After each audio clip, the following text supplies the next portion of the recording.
Hi. Hello, Sarah. Hi. Let me just do my headphones work. Okay. Oh, okay. Yeah. There we go, look. Ah. Okay, can you see me? Can we see? Ah. Yeah. We're all back in Yeah. the group. All right. Okay, and I can hear lovely little Pearl doing her thing in the background. Yeah. She can't hear you, but maybe you'll let her hear once in a while. Okay. Well, it's good. It's four souls, not just three. Yeah.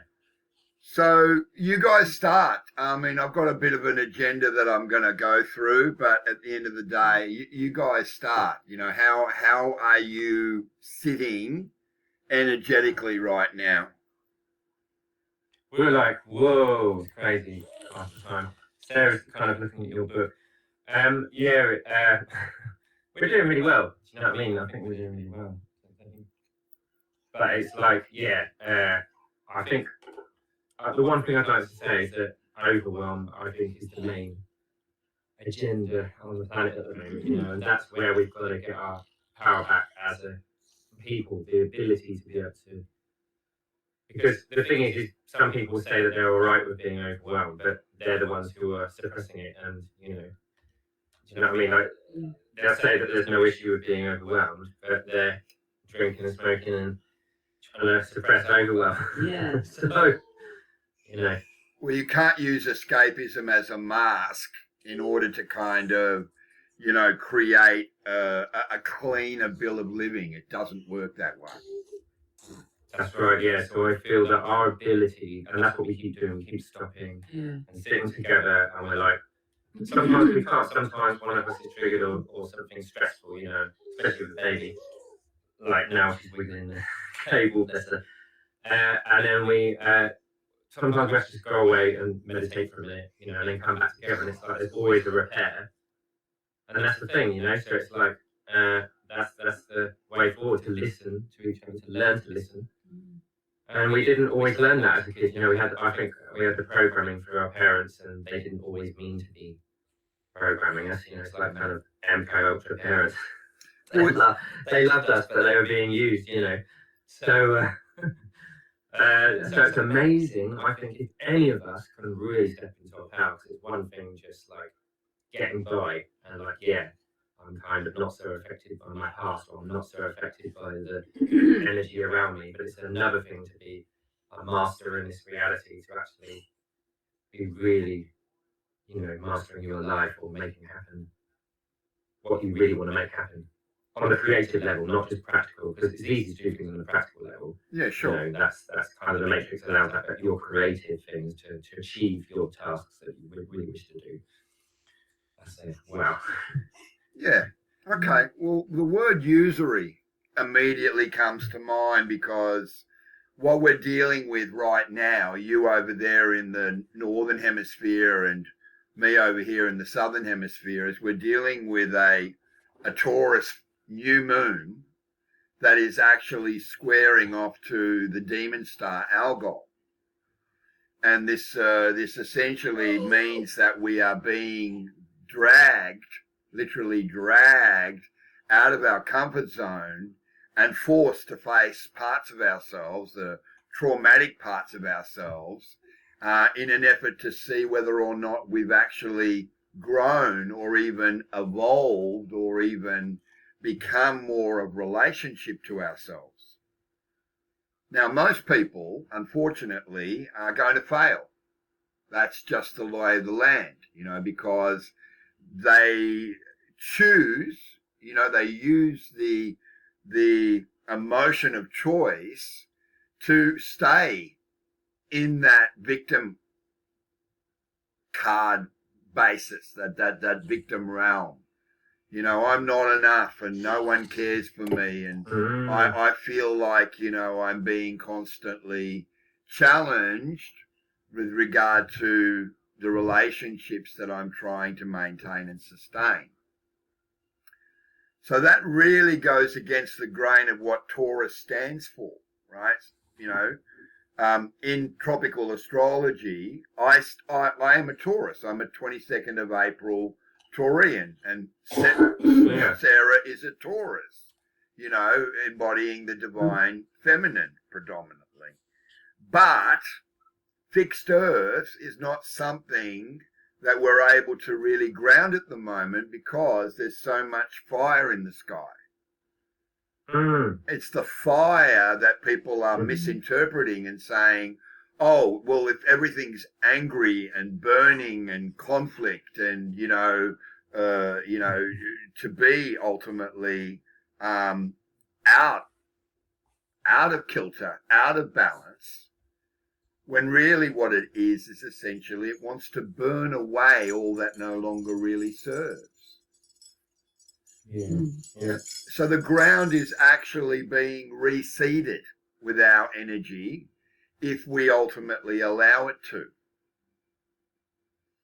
And I think that that's something that if we can't become of relationship to that, as opposed to being in relationship to it, then we've completely missed, right? We've completely missed the point for the last 6 months.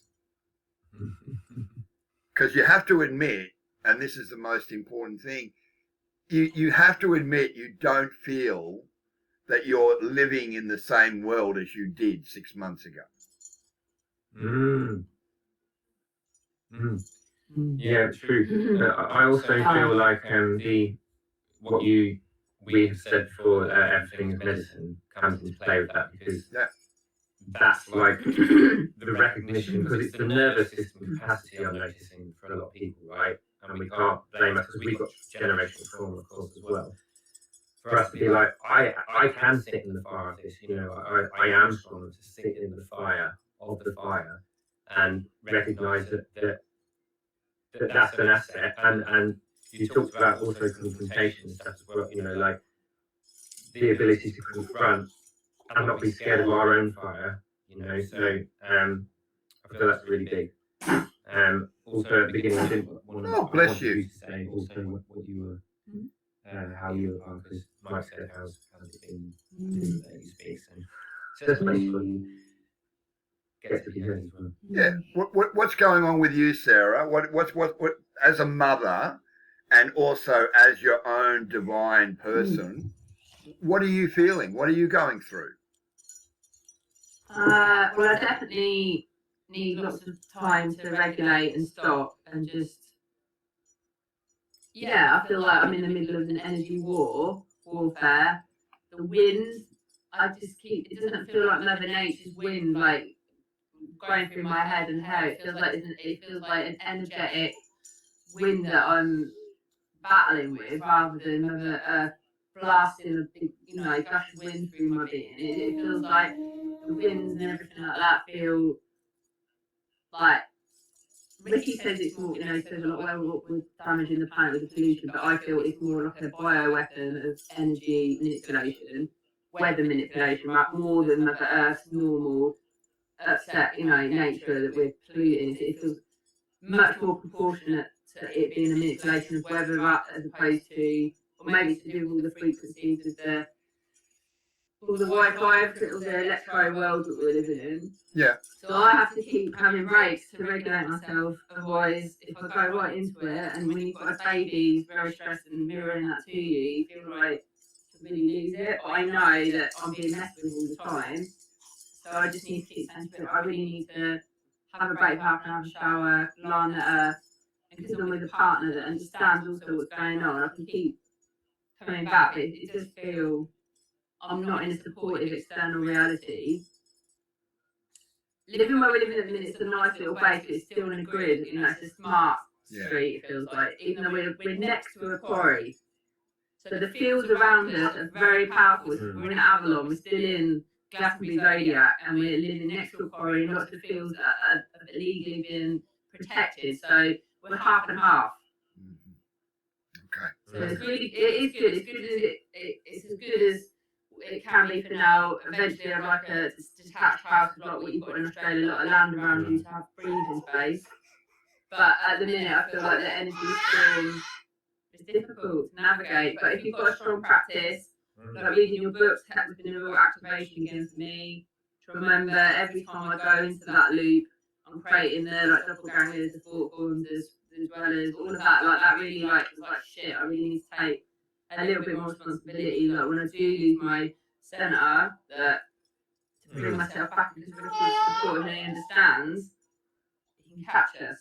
Okay. Well, I think it's not been easy. I think what you said there is really good, because you've recognised that this kind of wind you're talking about, that's a breath of fire, right? That's a breath of fire that's trying to kind of, keep distracting you.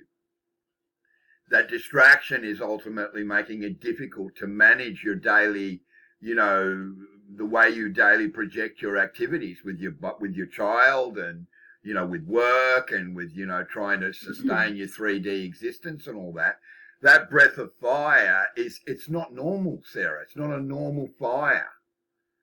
It's artificial. It's all artificial, and we have to really recognize the elephant in the room, which is AI. AI is so manipulative, and it basically infiltrates every aspect of our lives, whether we like it or not.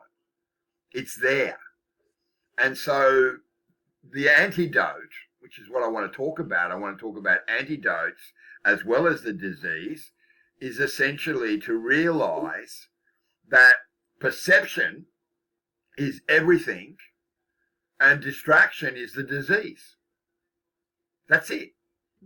So the more that you find yourself allowing, right, the more you allow yourself to fall into those darker spirals, particularly when you're around certain energies that aren't good for you, but they're there anyway, you've got to say, well, hang on a minute. If it's something I have to attach to, why? Why am I attaching to it? What is motivating me? What is compelling me to attach to it, as opposed to saying, no, this doesn't fit into the grid that I've created. This is not part of my aligned and charged particle base, right? Which is what we all are. We're just particles at the end of the day in its maelstrom of a quantum spin. But that distraction is much, much more difficult for women than it is for men. Because I believe that women are being more challenged than ever before, right? Just to be able to maintain and sustain some kind of real grounding and balance in their lives. Would that be fair to say? I think that's true for a lot of women, and for me, I do have my moments where I get really into the dark thing, but I don't feel like I'm like most women that I know that are really sensitive and I flip out. I feel like I can come back. I have my moments when I do. I feel like it's horrible, but I'm not like, I feel quite solid compared to a lot of spiritual women. Most of them can't work, they're not functional women. They don't have jobs and stuff. They're just too, they're very magical. But most people that are connected out there, they're not good at. I've got quite a good balance with my masculine. No, but I still can flip out, but I feel like I can pull myself back when I've had a rest. I just need to have a break. If you give me a break, send me to work in the hospital, I can still do it, being so sensitive and open, but if I don't get breaks, that's it, I'm going to lose it, and then it's going to last a bit if I'm in. So for you, it's a kind of a regular unplug from the matrix, and therefore unplug from the grid, right? The internet, right? The internet is the demiurge, the backbone of the demiurge, which I talk about a lot in the book. And the more you unplug from that, right, the more that you reset, like you said, find your center, then you can realign yourself into the matrix, but with a more deeper personal protected connection.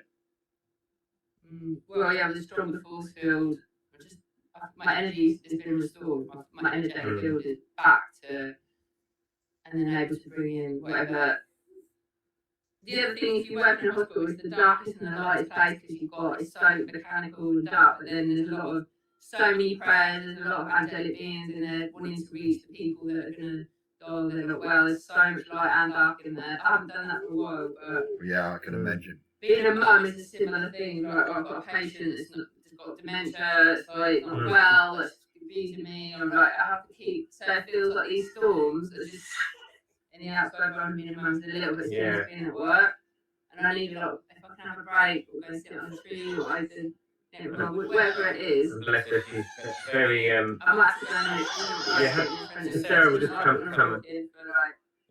You know, she doesn't understand what's going on, so we're sitting there talking a lot. She gets. Show her come a minute and then Yeah. we'll bring her back. After about 10 minutes, we just have it, and after we talk a lot, We do. it's starting to get a bit, you know. Yeah. Understandable, isn't it? I can. And attention. Yeah. Well, you saw what I wrote about her when I saw your video, right? Oh Yeah, that's so my good. gosh, that's so amazing. Yeah, speak to it. Like, is it quite loud in there? No. It's So she always falls in. Honestly. Yeah. Do you You want to do. try It's yours, Because louder? as I watched her shaking the snake, right? That was her basically saying, "I'm in control here." Right? I'm in control. Mum's not in control. Dad's not in control. I'm in control, and I'm choosing to make myself heard. Yeah. Well, good. Thank God someone can speak. Yes. Yeah.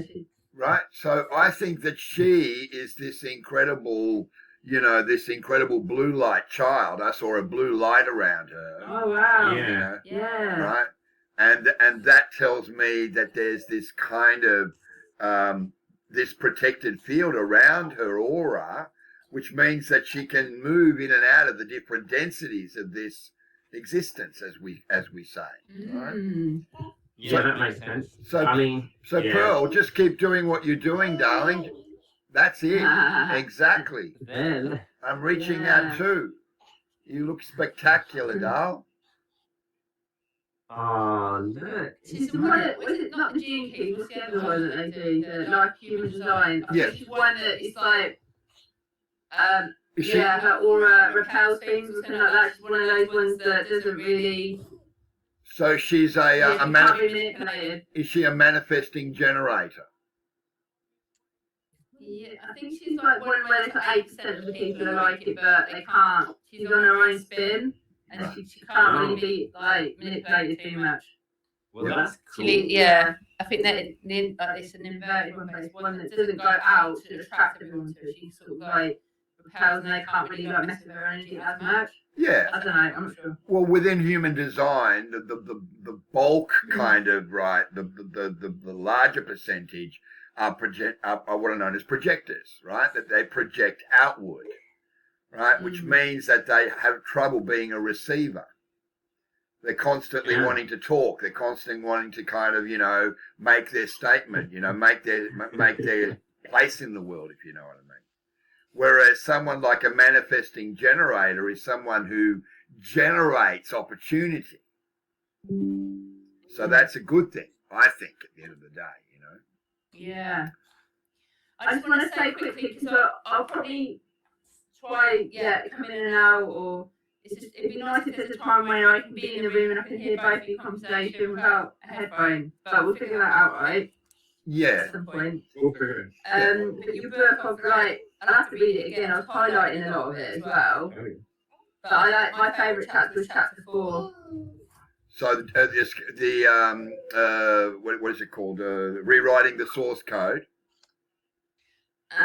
Escaping the demiurge, and just the different things of Okay. how your mind creates the thought forms on the low level, and then that becomes the doppelgangers, and then that becomes like the dweller on the threshold. So your consciousness, when you're so like, you can create a lot of light, and you've got a lot of awareness. When you flip into whatever, you can create, it can be very even more dangerous than a normal average Joe, because you've activated stuff, so you've got a big responsibility with your power. So I'm like, oh shit, that really like whipped my ass reading that, and Well, made me. I'm glad that you brought that up, because at the end of the day, part of my notes here, and I'm just going to read this to you because I think you're going to get the most out of it. Okay, so I've been talking with obviously Paul Wallace, who's part of the Substack group that has been a metaphysical, esoteric, protagonist for forever and a day, and part of the Aeon Byte team and whatever. But basically, we came up with the following. There is a contagious psycho-spiritual disease of the soul, a parasite of the mind that is currently being acted out en masse on the world stage via a collective psychosis of titanic proportions. This mind virus, which Native Americans have called Wetiko, covertly operates through the unconscious blind spots in the human psyche, rendering people oblivious to their own madness and compelling them to act against their own best interests.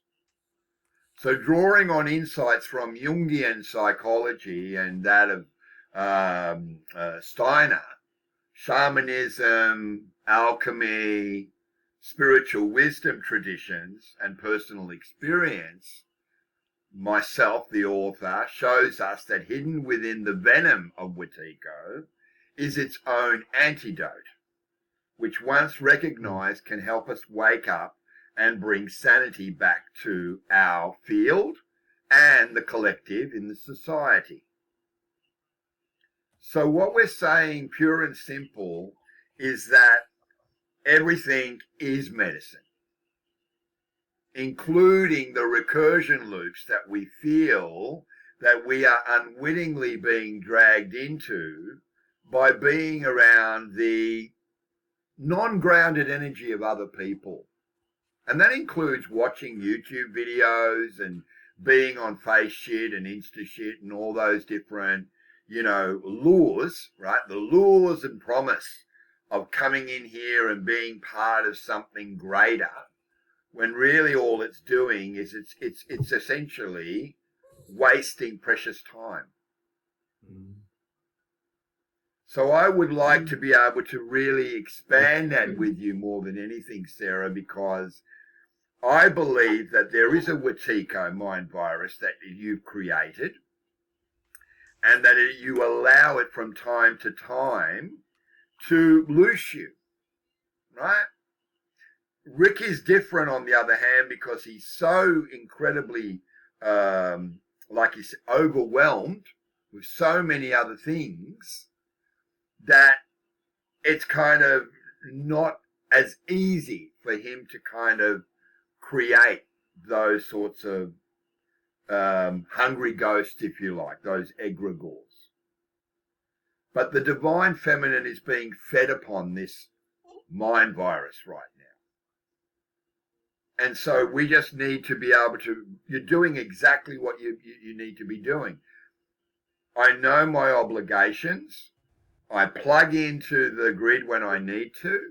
But as soon as I get an opportunity to get out, to reset, unplug, I immediately replenish my battery. My battery isn't getting all corroded and corrupted by all of the toxicity that's trying to kind of, run it down all the time.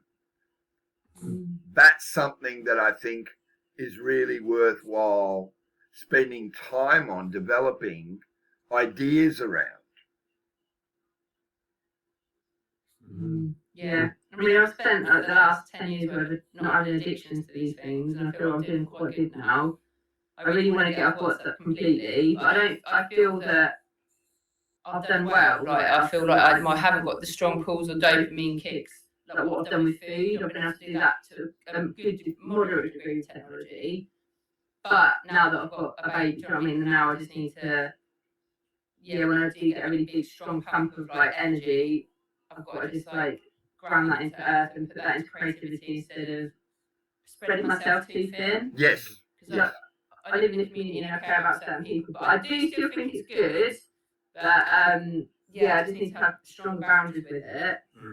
And now that I've got a home, at least for this year ahead or this time ahead, I can really have like one day where I'm just sitting on my settee, drinking lots of herbs and just reading books and being quiet with her and things like that. So I feel like we're on a roll now where I can start to really build myself up. Great. But if I'm forced with the external reality, it's a windstorm out there and everything, yeah, it's a battle and my mind can get lost in it. But I think me and Riki as a team and being able to have little breaks here and there and listening to this kind, you know, what we're saying now, it's just affirming.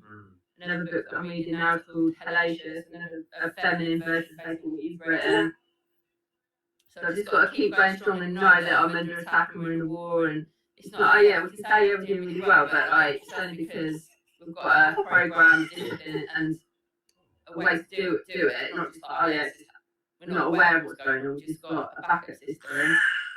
But I need to keep, and I need to take I need to be more quiet with and present with myself. And Sarah, if I may also add, the fact is, you've got to start acknowledging your progress, right? Give yourself a gold star. Pat yourself on the back and said, look, I am grateful for where I stand in the scheme of things today, even though tomorrow might be really difficult. Yeah. Little wins, right? Tick little boxes all the time, you know? Okay, I didn't get all reactionary with that individual I just had an altercation with. Right? I didn't lose my head. I didn't feel like I was so overwhelmed by a need to create conflict, right? And chaos and corrupt myself in the process.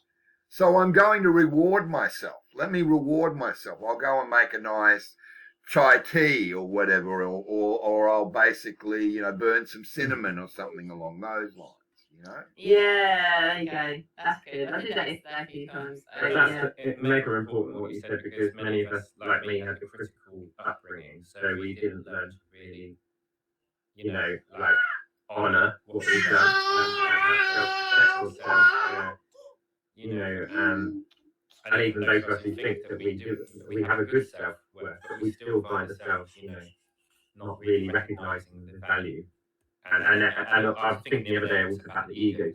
The ego says that, you know, when you think that you're not good enough, or you think that you're amazing, but you're actually not doing very well at all, or you think that you're really crap and actually you're doing really well. So it can be both ways round, you know. And to try and find that middle point where you just see yourself clearly, because one of the things for me is being able to see myself clearly in the moment when others don't.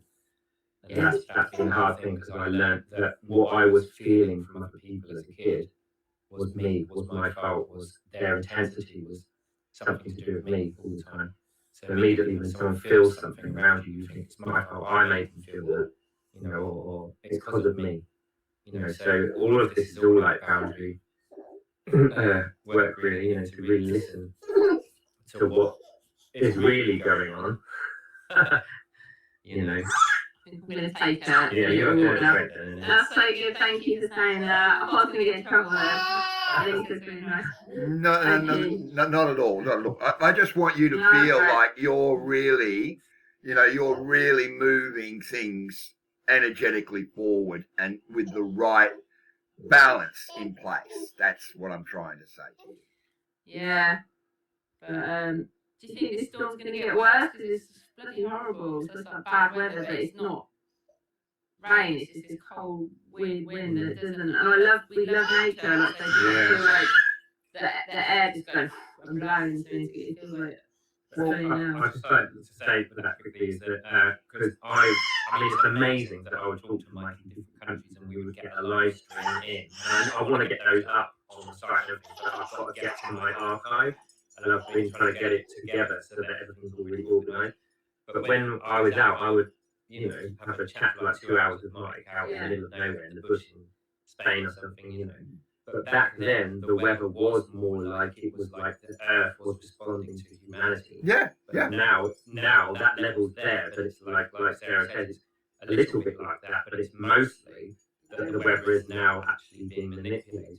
So I feel that both things are going on, which is often what confuses people, because our brain thinks, oh, it can only be this, you know, it's only my shadow, or it's only entities, you know, I blame it all on the entity, or I blame it all on my shadow, whatever it is. The brain doesn't recognise that both things can coexist at the same time. Yeah. And I feel that's what's really going on. There's a viciousness to the way the weather is. Like you'll get a bit of wind and suddenly and then it stops. Well, Riki, But that's not what I remember as a kid. it's got a lot to do with the Schumann resonance, man. Right, the Schumann resonance is the protective, frequency, right, that allows us to operate with a circadian rhythm, with a certain type of body clock, if you like. When that's completely out of whack and off the chart, the frequencies are off the chart, all the elements ultimately are infected by it. What I think you're saying is that it feels like there's an infection within the weather patterns, rather than it playing out in a more natural ebb and flow. Yeah, that's right, because normally it'd be just a natural response to, pollution, to the craziness of the earth. Mother Earth herself would be like, hey, people, like the native people would say, Mother Earth's getting angry in response. But this kind of angry in the weather is not the type of angry that is coming from Mother Earth. It's like a man-made kind of like whirling, and it's like, whoa, this is weird, I don't want to keep going on about it and blame it either. It just feels like it's like wearing you down. Everything's affecting like the energy of it. It feels like, whoa, like because it's pervasive, Sarah. It's pervasive. Your cellular structure can actually feel the anomaly, can feel the what we call probably the artificial nature of it. Like I said, it's all AI. AI is running the boat right now. Like everything you're seeing on TV, it's AI. Everything in the political arena, it's AI. All of these so-called horrible, things, that website with the women, on social media, all AI, all of it. So we have to be so discerning. We need an even more a higher range of filtering when we look at what we feel as if is infecting or affecting our energy field. And that's why everyone's saying, what's going on? The moons, that science says there's now 2 moons, but it's only going to be for another month, and then the other moon will go away. What? What kind of idiot do you think we are? You tell us on some scientific journal there are now 2 moons. You tell us on another journal that the sun is no longer yellow, it's white, which means it's been compromised and it's not projecting the same amount of benevolent, warm and light and the rays of whatever. What do you think? What do you take us for? I think, so the age where there's too much information, I remember it when it first started with the internet, but now there's too much information. I feel the antidote is going to be us being in our heart and the simplicity of the truth of what, what's coming from our heart. And as always, we always knew that was the antidote, but it's like it's even more the antidote in this age because the antidote is really where are you going over it? All right. Yeah, she's wanting to play. All right. We'll see you a bit later. Okay. Yeah, thank you. I loved what you wrote. It was just so special. Thank you. That was really good. Well, that's how it felt to me. I'm not making it. That's how it felt. With authenticity and transparency in the way we communicate with each other is part of killing the distraction. Yeah, that's what we're desperately needing now. Say bye-bye. Doesn't she look like Riki though, a little? Oh yeah, the eyes especially, I think. Yeah.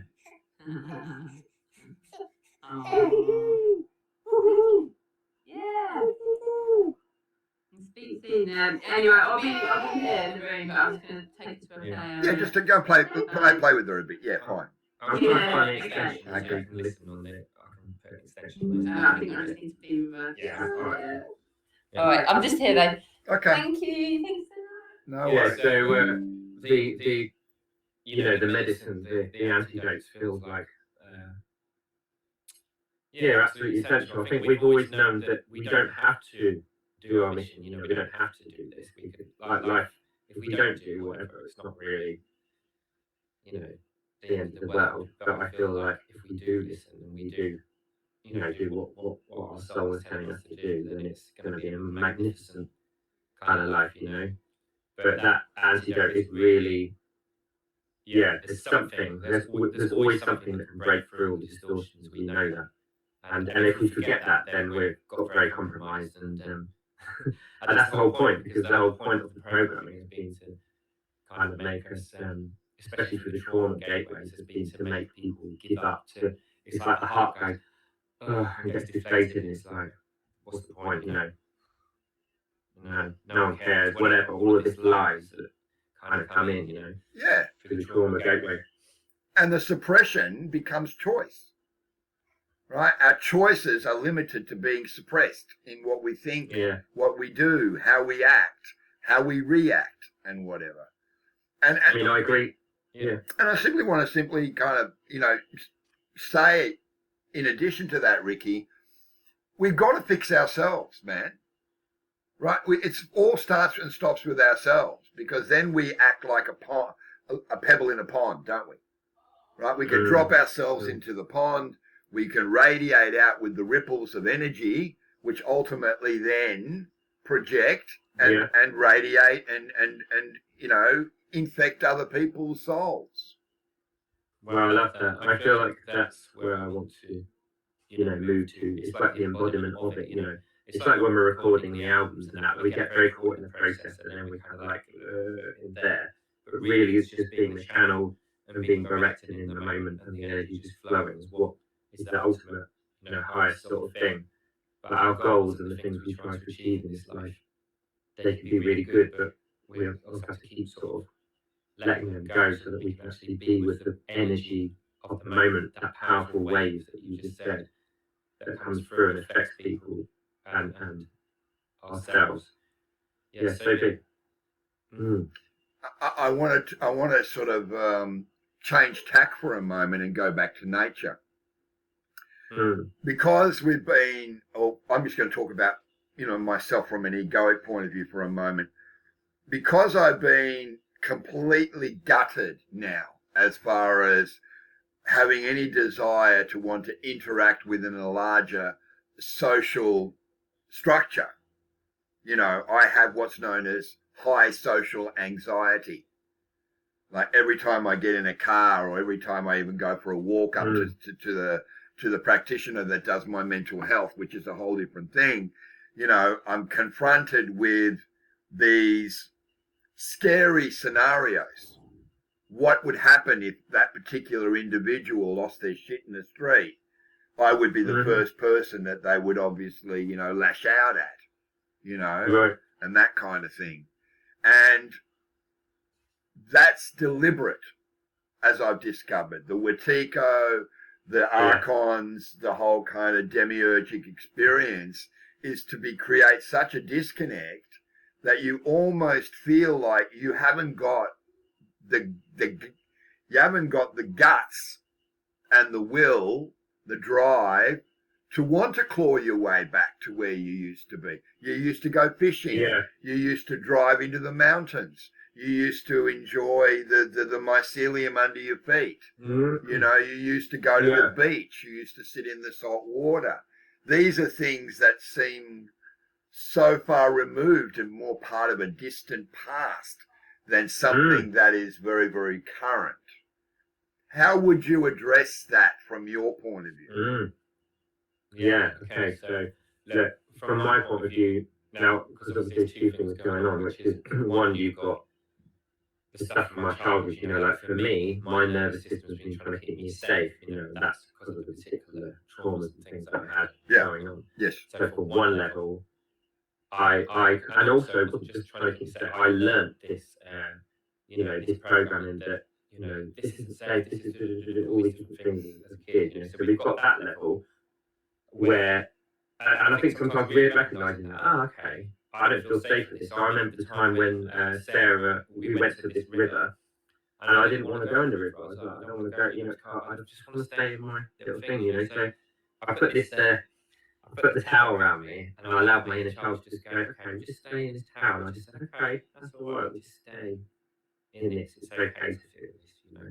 We don't want to go in it. No, no. You know, it's like inner child speaking, you know.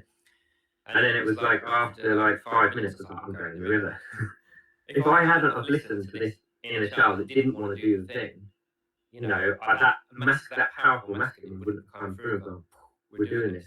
So for one, you know, on one level we've got the parts of us that want to be seen and heard, you know, and on the other level we've got the controllers that are around that, and then those energies are trying to keep us, as you know, like isolated and away from situations that could bring love, that could bring growth.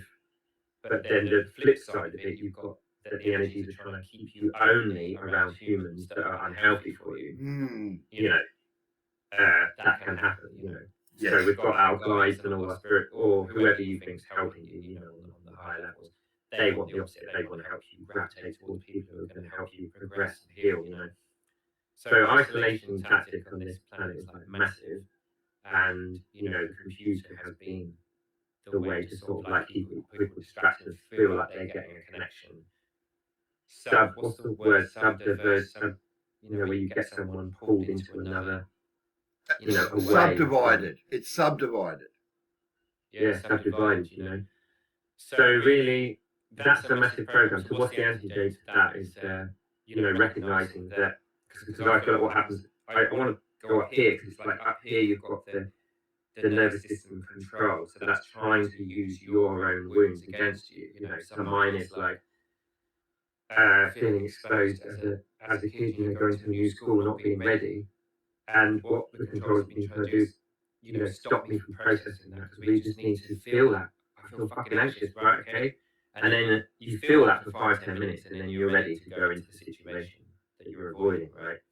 But what I feel happens is that trauma happens sometimes it's deliberately orchestrated. Yes. To create this wound, which I know, like, oh my god, like, I could definitely say a lot about that at some point, how that's being orchestrated for me, you know. And I know now I'm not just blaming an outside force. I'm like, whoa, that actually happened, you know.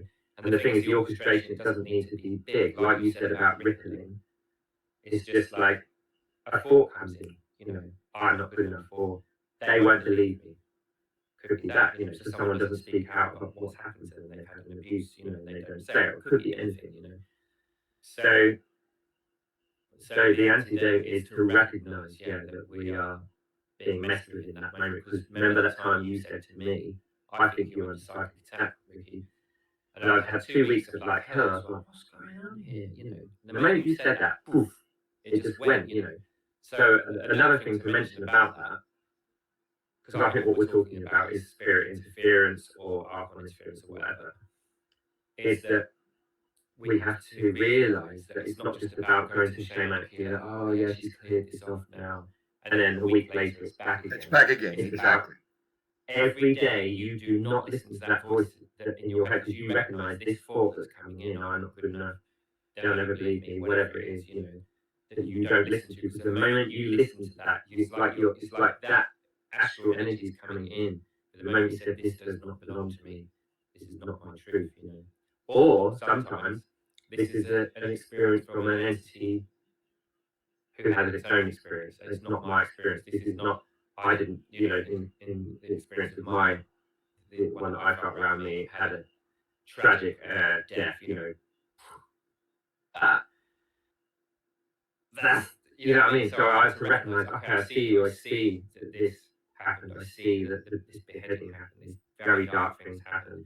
This is not my experience, and it just goes, you know. And then you can release it, right? You can release it, yeah, because you recognise it. So maybe what we're saying here, in a simple sense to another, if we were talking to another person, is recognise what's taking place, and as a reaction to your recognition, release it. Yeah. Because I like what you just said.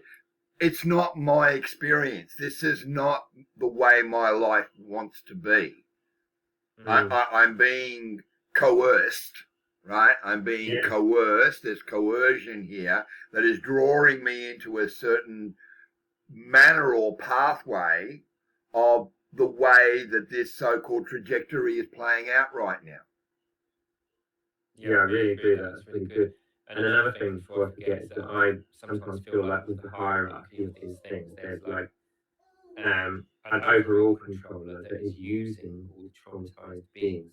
So imagine that there's a lot of traumatized beings in the lower astral that have all gone through very dark experiences. There's an overlord that's using them because they're easily manipulated. Yeah. You know, sort of thing. Same as they said about, you know, the reptilians having also infestations of parasites themselves. So really, when we understand this on a grander level, we're not reactive to any of it anymore because we're just like everything's medicine again. I recognise this and I see this, but it is really good to see whether something is coming from the external. I know nothing on the overall level is external, but that doesn't always really help because we have to recognise this isn't my lived experience. My soul has not had this experience as this, you know, kind of being. But sometimes it's a past life, so I'm recognising that I've had past life that's similar to what I experienced in this life. So I had an echo. So all of this solar system of energies, it's imagine like a solar system, and we think, oh, my life is just the sun and the moon and the earth or something.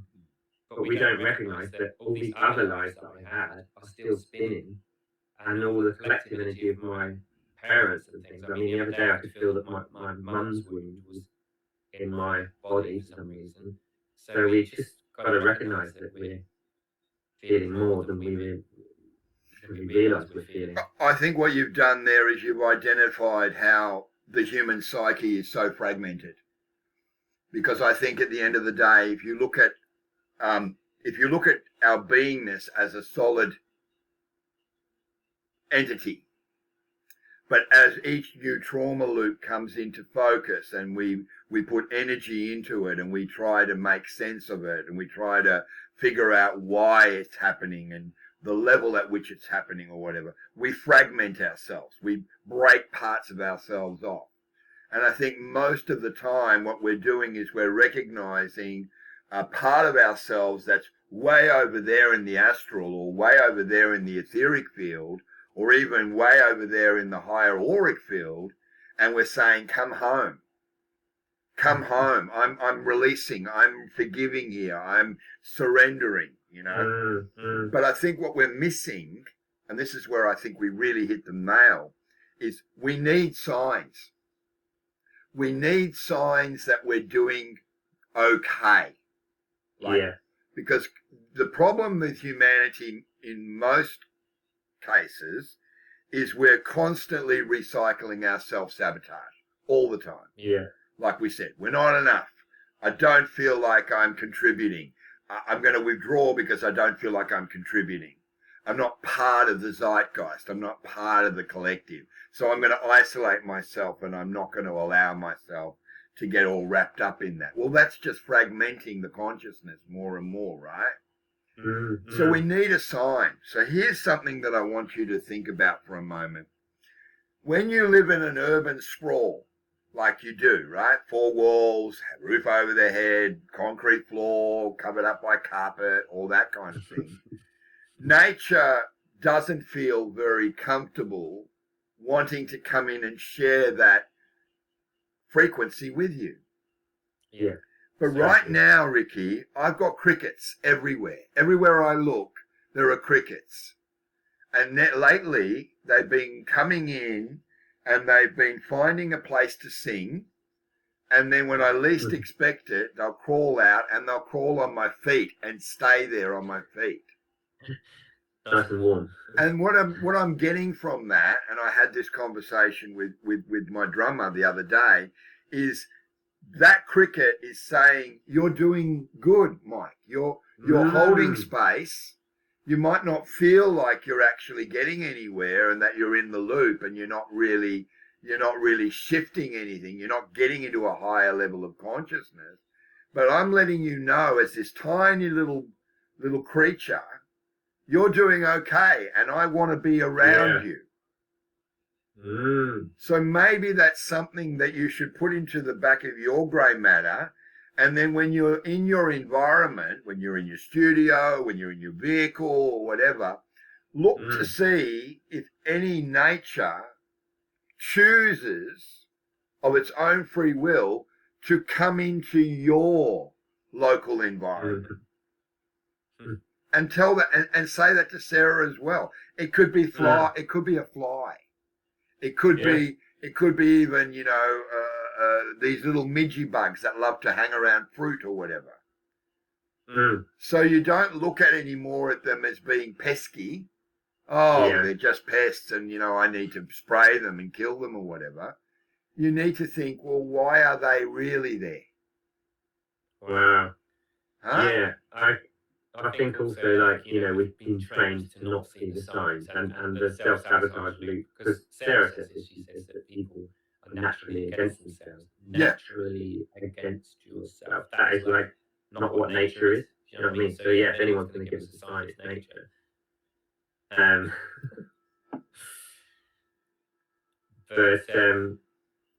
So we're always being given the signs, and that's the thing, to really see it. And I think that is almost like it's a part of your consciousness here that just, because we're mainly here, but here is this bit just here, and that will just be able to see those things. And I think it's mega important to really, as a musician, for me to listen when someone takes a compliment, and take, because they're signs as well. Yeah. It's so important what you're saying, because people are missing the signs, and then they're going, oh, I'm still not fulfilled, I'm still not doing what I'm meant to be doing. Just do more, do more. And it's like, no, hang on, we've have a break now. You've done it. I mean, when I recorded New Dawn, that song especially, I was like, I've done it. Do you know what I mean? I was like, I've done it. And then the other day also, so this is what you're saying, the other day when I played at the Leela Festival, I was like, this is so meaningful. I don't need to progress any further. Like, this is enough now. I should be grateful for this. We had an amazing connection that you can't, what's the word? You can't falsify. You can't make this with an AI picture, an AI whatever. You can't falsify it. You can't. It's not like a medicine ceremony that's all ego. This is a real connection with real people, and I shared. And yes, the amplifier blew up on stage. Fuck it, but because that really pissed me off, because I hadn't had that happen before. All I'd had was the jack fall out of the guitar, which is like, we recovered from that in a minute. It's a bit like, oh god, that's annoying. But the amp, and then having to plug in this upper amp that just sounds so But anyway, we got on with it, we did it, and I just was like, yeah, this is what it's all about, and because my ego has convinced me, of course I do have ego, and I do want to, and then various people, negative people, projecting that on you, because they see your need to share, and your wish to connect, and your wish to share this songs about Mother Earth and inspire people, as the whole grandiosity of I just, so, well, I'm better, I'm bigger, and I'm better, and I'm larger than life, and you're not, and so listen to me because I've got all the wisdom and all the answers. But that's not an equitable exchange, is it, really? It's meaningless, so the person who was telling me, that I just want all the numbers and stuff, and, I curse you for, oh my god, you talked about it before, I'm not going to go into that. I'm just like, oh my god, so I'm learning now that, that is a reflection of them. That's a reflection of where they're at. That they almost want to have success. They see you having success, and they want, they want that success, which is just. I know, if anyone knows, it's like this. It's sound just going through my hands. Yeah. Good. And really good, Riki. Really good. Please God, help me see that the magic is in the moment. The magic is in the connections that's shared. The love is all that will ever be, which is what I say in that Mother Earth song, and help me write more songs that will remind me, if anyone, to fucking gently wake up, I hear you, man. And I think that, that's a really good segue to say, if you can't get over the most debilitating emotion of all the emotions is jealousy, right? Jealousy has the most impact because it's secret, right? It's hidden. It's a willingness to upset without being courageous enough to put it in plain sight. You're doing it under the radar. You're doing it in subterfuge. You're hiding your true intentions when you're jealous, right? Because you're not going to come out and turn around and say, God damn it, you're a great guitarist. I'm not a good, I want to be like you. They're not going to say that. But you are going to say to your subconscious, God, I hate that guy. Because I will never be as good as him, or I don't have the intuition that he has. I don't have the ability to connect with people, on a really decent heart level, spiritual level even, because I'm so wrapped up in my own need to validate myself all the time. Yeah, that's true. And then that obviously that jealousy is actually potential. It's a potential for someone to really have a massive breakthrough, but it's not easy. And I do understand how horrible that is when you feel that and you feel like you just want to hide and you feel, it's a big thing, isn't it?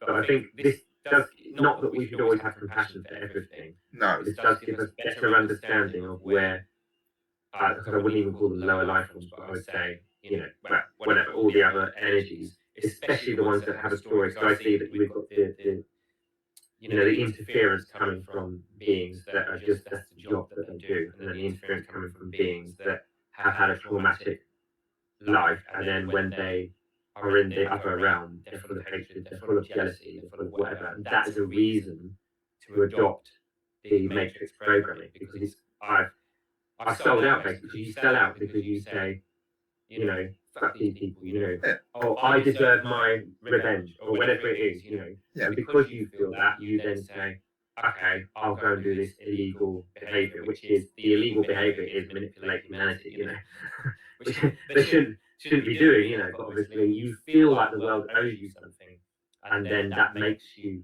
do it, So in many cases, what I'm trying to say is there's a reason for something, and that made me feel so at peace when I recognised that. So I was like, because otherwise you've got this idea that there's just this evil thing, and it's just for no reason, it's just being evil for no reason. You know what I mean? There's always a reason. Always a reason. It's addicted to feeding off you, it's addicted to whatever. So understanding that, we recognise that these are fundamental principles of the universe that are out of balance. Okay,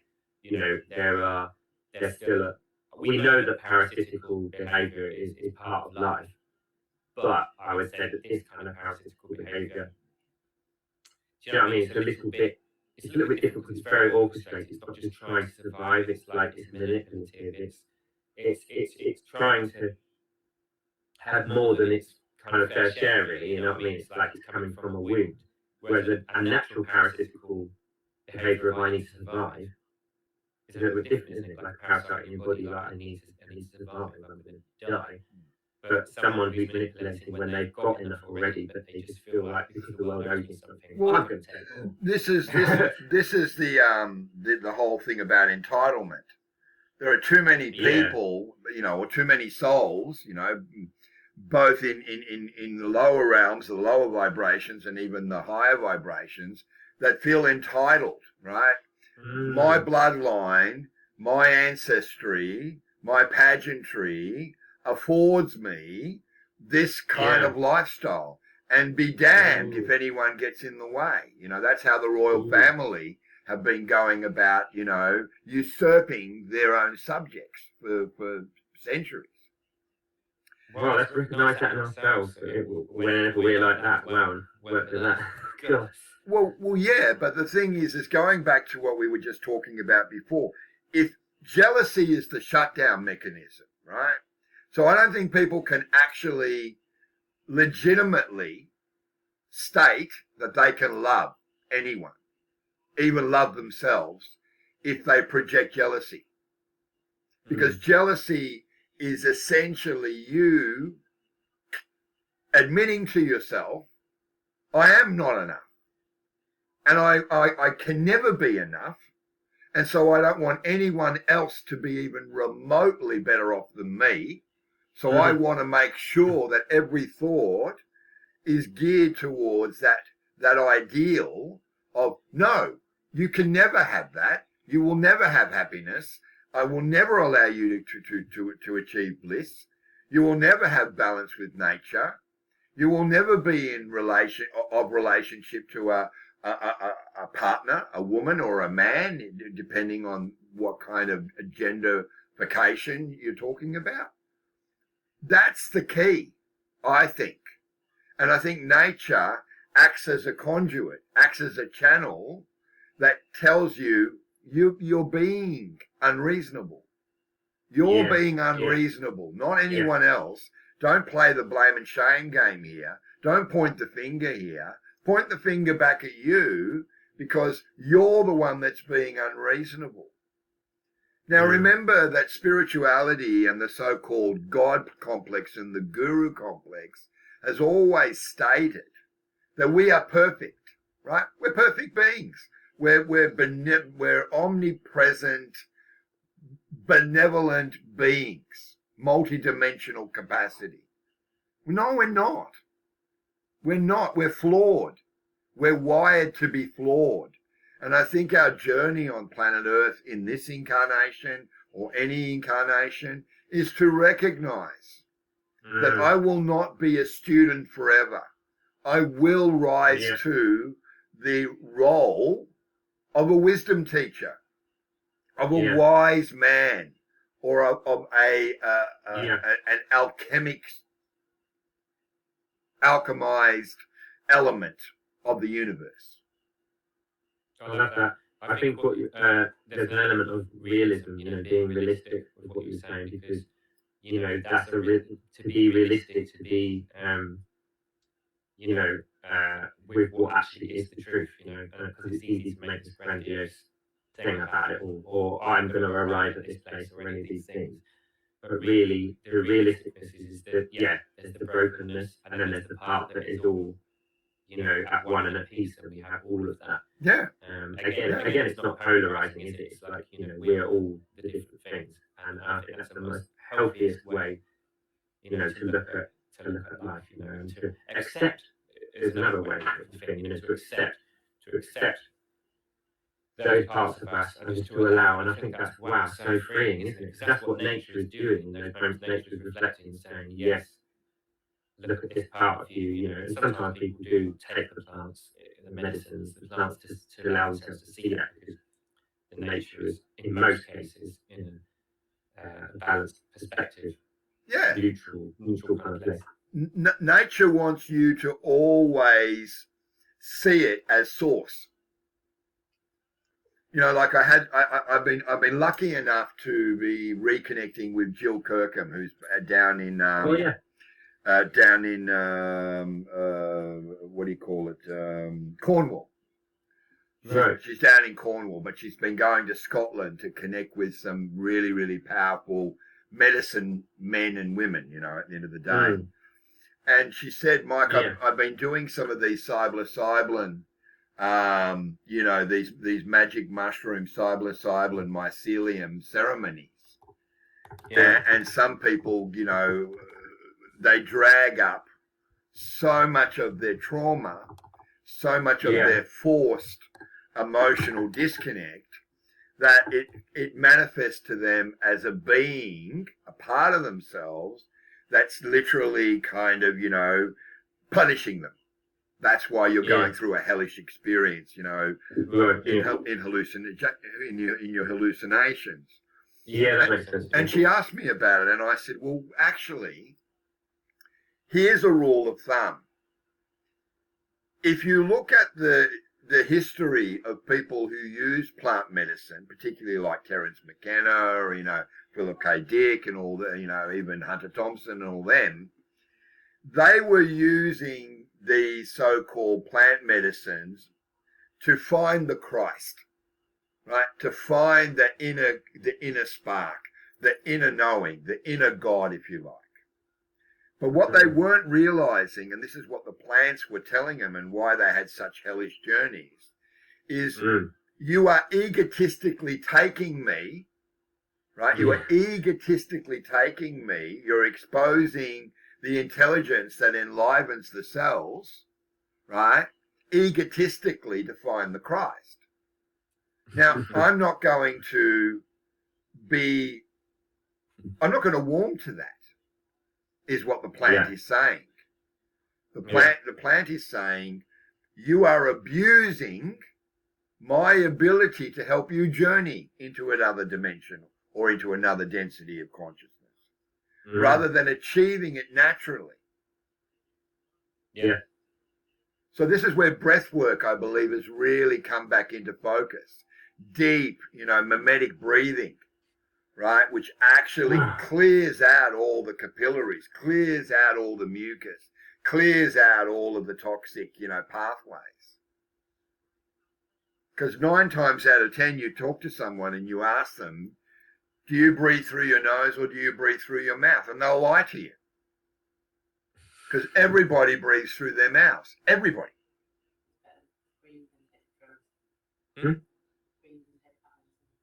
Yeah, Sarah was saying better to breathe than take plant medicine. Yeah. Unless you're really meant to. But yeah, we're just making we're giving an example, a context of the way that nature will also warn you, and not just warn you, create an alarm system in you that, do you really know what you're doing here by consuming me? And my experience with the ayahuasca was, which I've talked about before. Really, I went to that retreat hoping that I could volunteer to stay, to be out in the jungle, but I actually was trying to find one when it wasn't ayahuasca.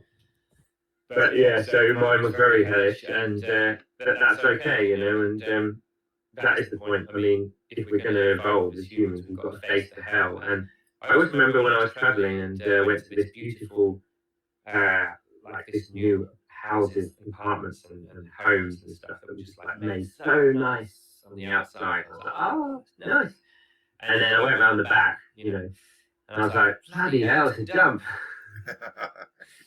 And it's always struck me that it's like, they're hiding all this shit behind it, and they're making it look like as if it's amazing. What is the point in creating something that's, the same with, my website stuff, like, my website's made as an extension of what the beauty that I'm trying to, achieve. But if behind closed doors it's all crap, and actually my site looks really nice, because I'm just saying in many cases, people just trying to make quick buck, aren't they? They're not putting something out like I do for the sake of, that comes from the heart. So I think that has to change, because the plants, we don't need to take plant medicine, but the plants in the natural world can see through our illusions, through the ways that we are not seeing ourselves, which is why the sleeping on the earth is especially helpful once a month, maybe, just to sleep on the earth, so that your dreams, when you go into the dream state and you're on the earth or with the biorhythms of Mother Nature, your dreams can, because it's very important, because obviously our dream hijacking that we get a lot, humans, especially when you're kind of targeted because you're trying to wake up, do meaningful things. The dreams, I feel that you get an implant in the dream and you're supposed to wake up and play it out. But you can say, no, I'm not playing that out. I see that was a hijacked dream. And I'm going to choose to, yeah. No, I think it's a very important point that you're making, because again, now you look at the way that there are all these people on the planet that use their skills to lure people into going on these journeys through plant medicine, through cannabis, through, whatever, even alcohol, whatever. And the fact is that they're not really in their power, are they? No, even the cacao, there's one cacao guy. Yeah, cacao, there's another one, right? People get really pissed off the way he's, treating people and stuff. There's some, obviously, as Sarah said, they're allowing themselves to get caught in his web as well because of the receiving particle. And actually, I need to say this while I'm on it, because the receiving end, which is what are the doorways, right, to allowing abuse or allowing. So I'm not saying abusers shouldn't be punished or shouldn't be. I mean, punishment is kind of one thing, is that really abusers need help to, people who are in that state, they need help. But what is the doorway in you that allows someone to, let's not say abuse, but let's say to guilt you or shame you, right? Well, those doorways are shame and guilt. So if you're carrying a lot of guilt and a lot of shame, I call that, like, it can create a vortex in your energy field where you allow people to jump on you. You know, you're not, your boundaries aren't strong because your boundary, and this programming happens in childhood where your boundary has been, we could create a word for this right now, you know, one that's relevant, but it's like your boundaries have been eroded. That's the one, isn't it? Your boundaries have been eroded through day after day. It could be just gentle programming. It doesn't have to be anything big like a trauma, but gentle programming, you know, like what I had with my nan, you know, you're hurting your mother, you're da-da-da. All I'm doing is being a kid. Do you know what I mean? Maybe I'm being a bit loud at times, or maybe I'm being whatever, but it's the point that this program's over and over again, you know, you're selfish, you're da-da-da-da-da. And as it goes over and over again, you almost become more what the person's saying. So you're like, all right, fuck it, and if you think I'm like that, then yeah, I'll adopt the same kind of, you know, actions and stuff. Yeah, I agree. So the programming, so those, I call that like, I suppose the recognition that my trauma vortex, or even not just trauma, but my vortex, which is just the programming, the frequencies, the laid down programs in my field, I have to take responsibility that they affect people around me. So while someone else is responsible for their behaviour, they're responsible if they start shouting at me. But there's that little bit that is my fault. There's this little bit that if I've got low self-worth, I become a doorway to allowing abuse. So that's where I'm trying to recognise that I am creating, like you said, we do create reality around us. Maybe some situations, you know, this nutter down the street could be so full of his own anger that that's not really my fault. But like you said before, because you said it yourself, you said, if I go outside, I'm a bit worried that, you know, if I go to a particular place, this person might offload all their stuff on me, you know. It's more likely now than ever before because people are so, their nervous systems aren't in check anymore. They're fried. Everyone's fried. Fried, yeah, that's it. So if you can go out there as being someone who has balanced themselves, then, and we know how it works because I know the particular moments when I go out where I'm very strong, no person attacks me or anything, and I don't need to be ready. It's not like I'm ready. Ammunition, I'll get you if you get me. It's like, all right, my nervous system's all right, you know. Yeah, so anyway, that was the recognition that I wanted to share, just that I really get it, you know, how my field is affecting the field of other people around me. You recognise that you've been the perpetrator or you've been the victim, and then you play that out because there's a part of it, the particle recognises something that it can bond to, right? Yeah. That's how you create, you know, that's how you create the vortex you're talking about, or the quantum spin, or the centripetal force of inner authority is created by bonding and attracting other particles. So when you go out into the world and you see someone that's really, like you said, you know, totally unhinged, totally off the chart, so angry that you think they may attack you, there's an aspect of you that recognizes that, right? And it will want to bond to it. It's a part of the particle. It's part of your mass, right? It's part of your own mass psychosis in a way that you are now attracting in. Yeah, that's right. And then also if you've got things like self-harm or self-hatred, then you attract people to actually hate you. That's right. That's right. Exactly. So, you know, we've got to start taking responsibility for our bit of it, you know. And I think there we go again. We're back at the fundamental principles we discussed, you know, at the beginning, which is, well, if we're attaching to something, why are we attaching to it? If we are attaching to it, are we of relationship, meaning it's an intrinsic part of our own field, right? Our own field, or are we in relationship with it, meaning we're being governed by the laws and the rules set out by that particular relationship at that moment? Yeah, so there's like a difference between you can experience something and be in it, like a dance, but you're still the dancer in the dance, or you can be in it and totally absorbed so that everything's affecting you and you're completely off center and you're, you know, completely affected by everyone around you. So that's two different ways, you know, of relationship, in relationship. Yeah, I like that. And I think that is essentially the way that you can now go out into the world and using your filter, your discerning filter, say, look at that dynamic over there. Is that something I want to be in relationship with? Or is it something that I am intrinsically entwined and of relationship to it? That's real key, Riki. That's really key in order to maintain and sustain, a genuine, authentic and sentient, life in this world. Genuine, that's good. And to recognise when to get involved and when not to get involved in something. Exactly. Often the wound tries to pull us towards a situation that might not even be helpful, Yeah. Just checking with Sarah there. How are you doing? She's just sat there and breastfeeding. Yeah, I like this bike. Well, look, it's essentially two souls that are coming from a 0 point of their own experiences and finding common ground, common denominator. Because if we can remain that neutral, I'm not going to feel victimized by what you're saying or what you're doing, and I'm not going to then give you my reaction, which is victim based. So the whole thing is going to be recursive. It's not going to have a benefit, right? It's important to draw from the well. That's what we're doing. We're drawing from, each wellspring, which is a spiritual wellspring that ultimately comes from divine source. I love that. What I was thinking of then is sometimes we don't see that, do we? And we feel No, we don't.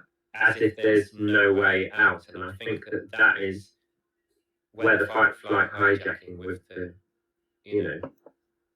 I don't want to give them the power of controllers, but, we just find the language to try and understand what the interference is. But that interference uses that, because I notice when I'm under a psychic attack, I sometimes feel trapped. So it's that feeling, I'm damned if I do, I'm damned if I don't, right? You see what I mean? In a connection with someone, it feels in that moment as if there's no way out, because you think that no matter what way you play your cards, it's not going to turn out good. But what we have to recognise is that there is always a wellspring, which is what you were just saying, and there's a moment to take a step back, and find that wellspring. But I have to recognise, I think, to get in our power at this stage for humanity to recognise where those wounds and those triggers are, so that we can really not get taken by surprise. Because if you think about it, if you've got a shadow energy in yourself, it's not to do with this, it's all your own, that shadow part that is out of balance and has this very deep wound, then it's no wonder these beings are just going, there, look, he thinks he's crap again and now he's reacting to this or whatever. So I recognise that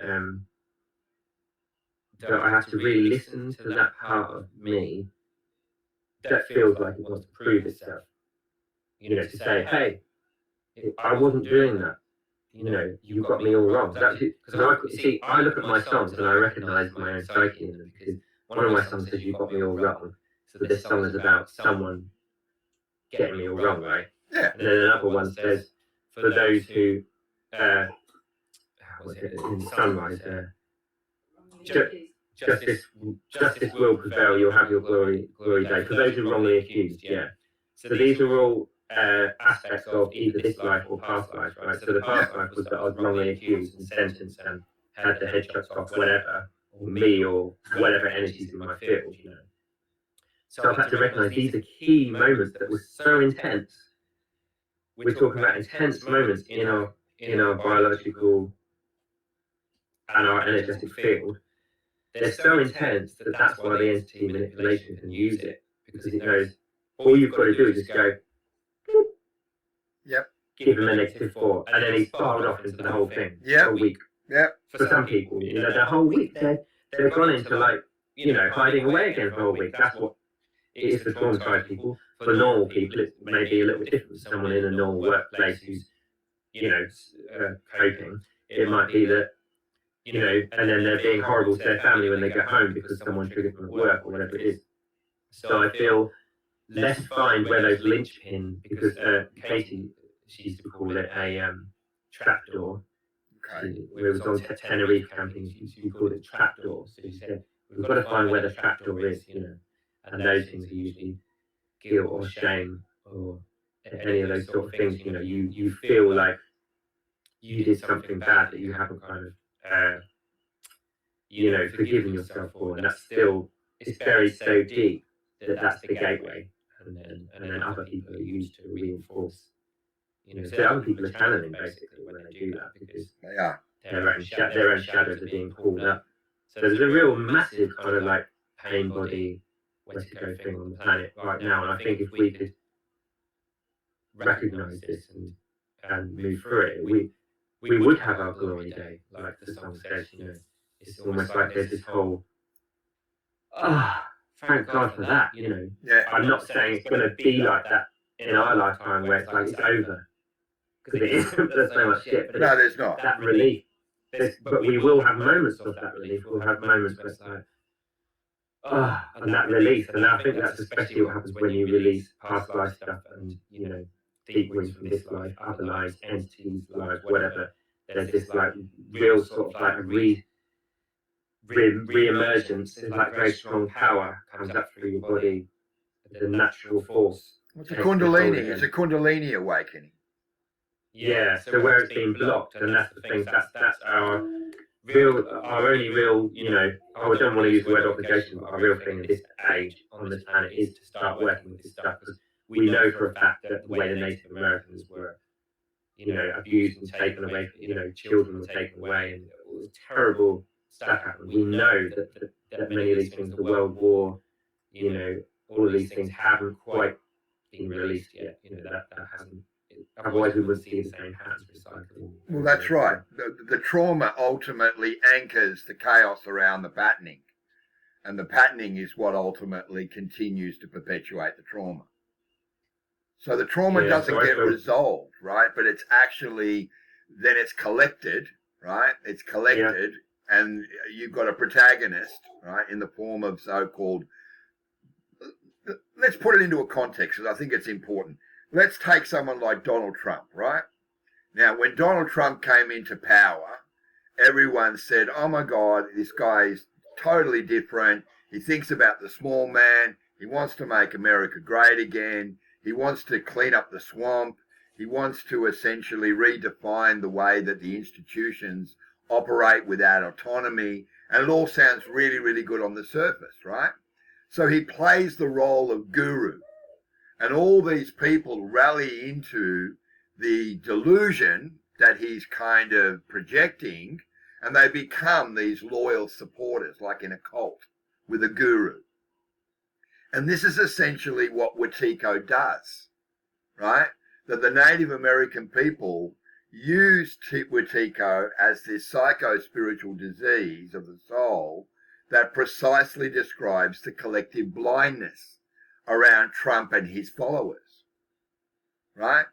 So the origin lies within the human psyche itself, the way it interprets its need to belong to something. So humanity has this desperate need for codependency. Yes, that's the wound. Yeah. That's right. And that it's a toxic codependency because the wound is so toxic, right? So where it ends up, it induces a psychological blindness. So such that those who have fallen under its spell, right, not only think of themselves as clear-sighted, I'm blessed, I'm empowered, I'm enlightened, but they arrogantly believe they are more sighted than those who are clear-sighted around them. And they'll drag them down by saying, you're not as spiritual as I am. You haven't done the shadow work like I have. You haven't sat and done ceremony and kialas and all sorts of shamanic, releases and stuff. So you can't be seen in the same light as I am. That's more dangerous, isn't it?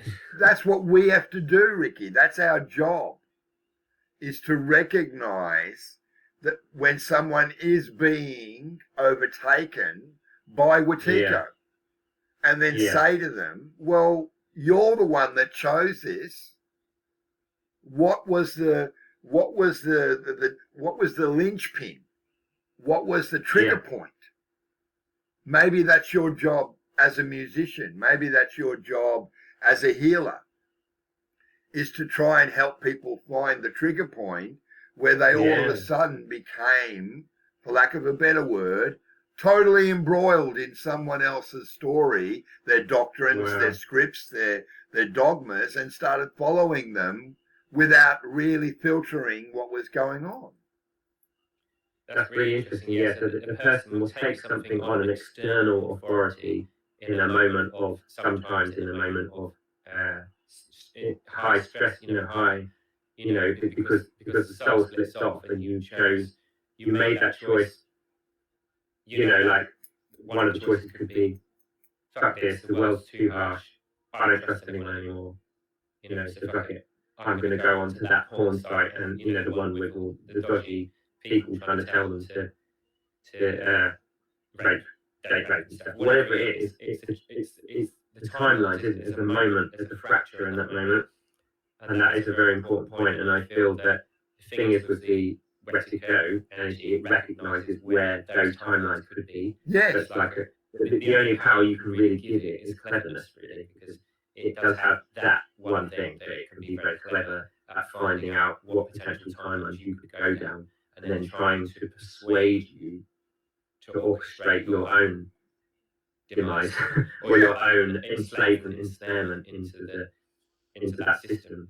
And the liberation really is just beyond this, is beyond these two things, beyond the trauma and then the coercive control on the planet. And we must always, of course, remember, and I'm quite positive in the sense that I do feel that there are many beings who wish our best intent, but unfortunately, back to reality again, the reality is on this planet that we don't, if you're really on, I think if you're really on the path of wanting truth, you don't just get blindsided by having loads of angels and all this nice stuff around you, because that just becomes a subdiverge in itself, so really you're not talking that it's going to be mega easy all the time.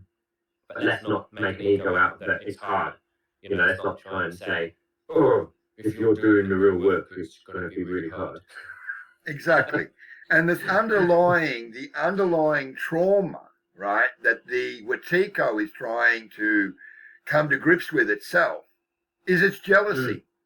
It's jealousy. Yeah, I agree. It's jealous of you having the higher spiritual power to find your own pathway, to make your own choices, to liberate your consciousness.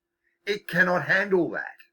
And so archons ultimately then latch onto you and say, well, I want you to be like what I am. And I am soulless. I have no morals. I have no ethics. I have no love. I have no emotional grounding. I am a parasite. I want you to echo me and become a parasite that feeds on the energy of other people in your circle of influence. Well, and let's just face it, we all have done that and do that to a degree, but at least we're learning to not do that, and to recognise any moment we start siphoning unconsciously someone's energy, we learn to not do that. But I totally agree with you, and it makes, so whatever energy is, it makes it feel better if you lower your standard to it, but it doesn't help it, and that's the point of codependency, because you can be in a codependent relationship with a demonic being or whatever, and really you're not helping it by, playing it safe. But the only time I think you need to play it safe is if you're under a severe attack at any point and you need to play it safe because the onslaught is going to be too big, so you need to just bide your time. And sometimes, when two people's nervous systems are like, getting jangled because they're under attack, you have to just wait a minute and just hold your ground, and just be calm for a minute, and then talk about what's triggering you. Because what they want is two people or a group to be so in the trigger that you use carnage. And then that's where the looting is. So sometimes we do have to be careful to not buy into, what's coming up. And that's very important. Just discernment between, is this me bringing my shadow up in a healthy way, or am I actually just, worse here. Yeah, and recognizing that codependency is a disease. It is a disease. It is a parasite that will eventually consume you. If you are codependent, exactly. If you have dependencies and codependency, especially if they come from toxic relationships, then all you're doing, right? All you're doing is you're bombarding your own singularity with the same poison all the time. And you think you're clearing it, I'm doing what do you call it? I'm doing colonic cleansing, and I'm doing yoga, and I'm doing sun salutations, and I'm doing, all this stuff. Doesn't matter. But then you could be in an unhealthy relationship to perfectionism. Yeah. So moving along, let's continue along the pathway. The antidote and the cure for Wetiko is to see how it covertly operates through the underlying field, as well as within our own minds. So the energy field is infected with the Wetiko, with the mind virus, right? So certain situations so embody, right, and therefore reveal this sickness of the soul that they become a looking glass into its very inner workings. Yeah. Just as any fragment of a hologram contains the whole hologram, right? The circle contains the square, contains the triangle, all of source, right? The shadow manifesting in and through the so-called guru, the follower and the guru situation, is reflecting a shadow that exists deep within the collective unconscious. Yeah. And that is to say, inside each and every one of us. Now, I believe that once we recognize that is when we get that breakthrough moment where we can change the loop. Yeah. Because we've always been taught, haven't we? If you come from some kind of Christian mythos, Christian, background, you're always told that, what's the word? Suffer the children that come unto me, for they will inherit the kingdom of heaven. Oh yeah. That kind of stuff, right? Turn the other cheek when someone strikes you and all that kind of thing. Always be available to service to others as opposed to looking after, your own individual self. Programs. That's the unconsciousness of the collective. So true, yeah. So we see it all around us, don't we? And that's it. On the billboards, it's in, the commercials, it's in the big companies, it's in ourselves. So we can't really blame anything, because it's just everywhere. Well, for us, our biggest issue is it's data. It's data. It is data that is essentially creating a narrow cast of our own bandwidth. Because I believe that the best way to reflect what a human being is an electrical pulse or a capacitor on a motherboard in a computer, in an AI computer system. Interesting. Right, that we are one capacitor, one pulsing electrical capacitor in a motherboard, right, created through programming, through conditioning, etc., right, inside a giant operational system. Wow. So do you see where I'm coming from now? It's like, and then nature walks into your life and crawls on you and says, these ideals that you're being able to recognize, they're not wrong. They're not off the track. You're not clutching at straws, and you're not living someone else's story or their myth. Yeah, that's true. Yeah, because what we need, if anything, right now is real confirmation, and to recognise when it's coming from the right place, because of there being so much manipulation. You will be deceived into thinking that what you perceive is correct when it's not. And Exactly. that's the thing, when you lucky enough to get those moments that, you know, an emotion goes through your body that you can't deny. And they're shivers, because we know that we get shivers, don't we? Yep. And that is our nervous system saying, yes, this is, you're on the money here. And let's hopefully live our lives the best we can to be on the money with it. Oh, it's not the right term. We need a better term than that. But yeah. So we've got to start thinking about what we're doing, what we actually wake up and do every day. Now you have to admit, right? You're like me. You use ChatGPT or you use Grok or whatever in order to look at what we call the underlying, if you like, the underpinning of certain things that are going on around us. We've got to start realizing that is manipulated reality created for us and not by us. Yeah. And if you're in a what you call a drumming group or a healing group or whatever, perhaps the greatest benefit you can create is to say to the individuals, look, I'm not judging, but how attached to AI are you?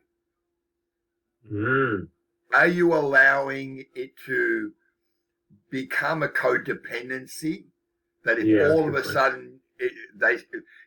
a sudden Google OpenAI said ChatGPT is no longer available unless you pay fucking $300? Yeah.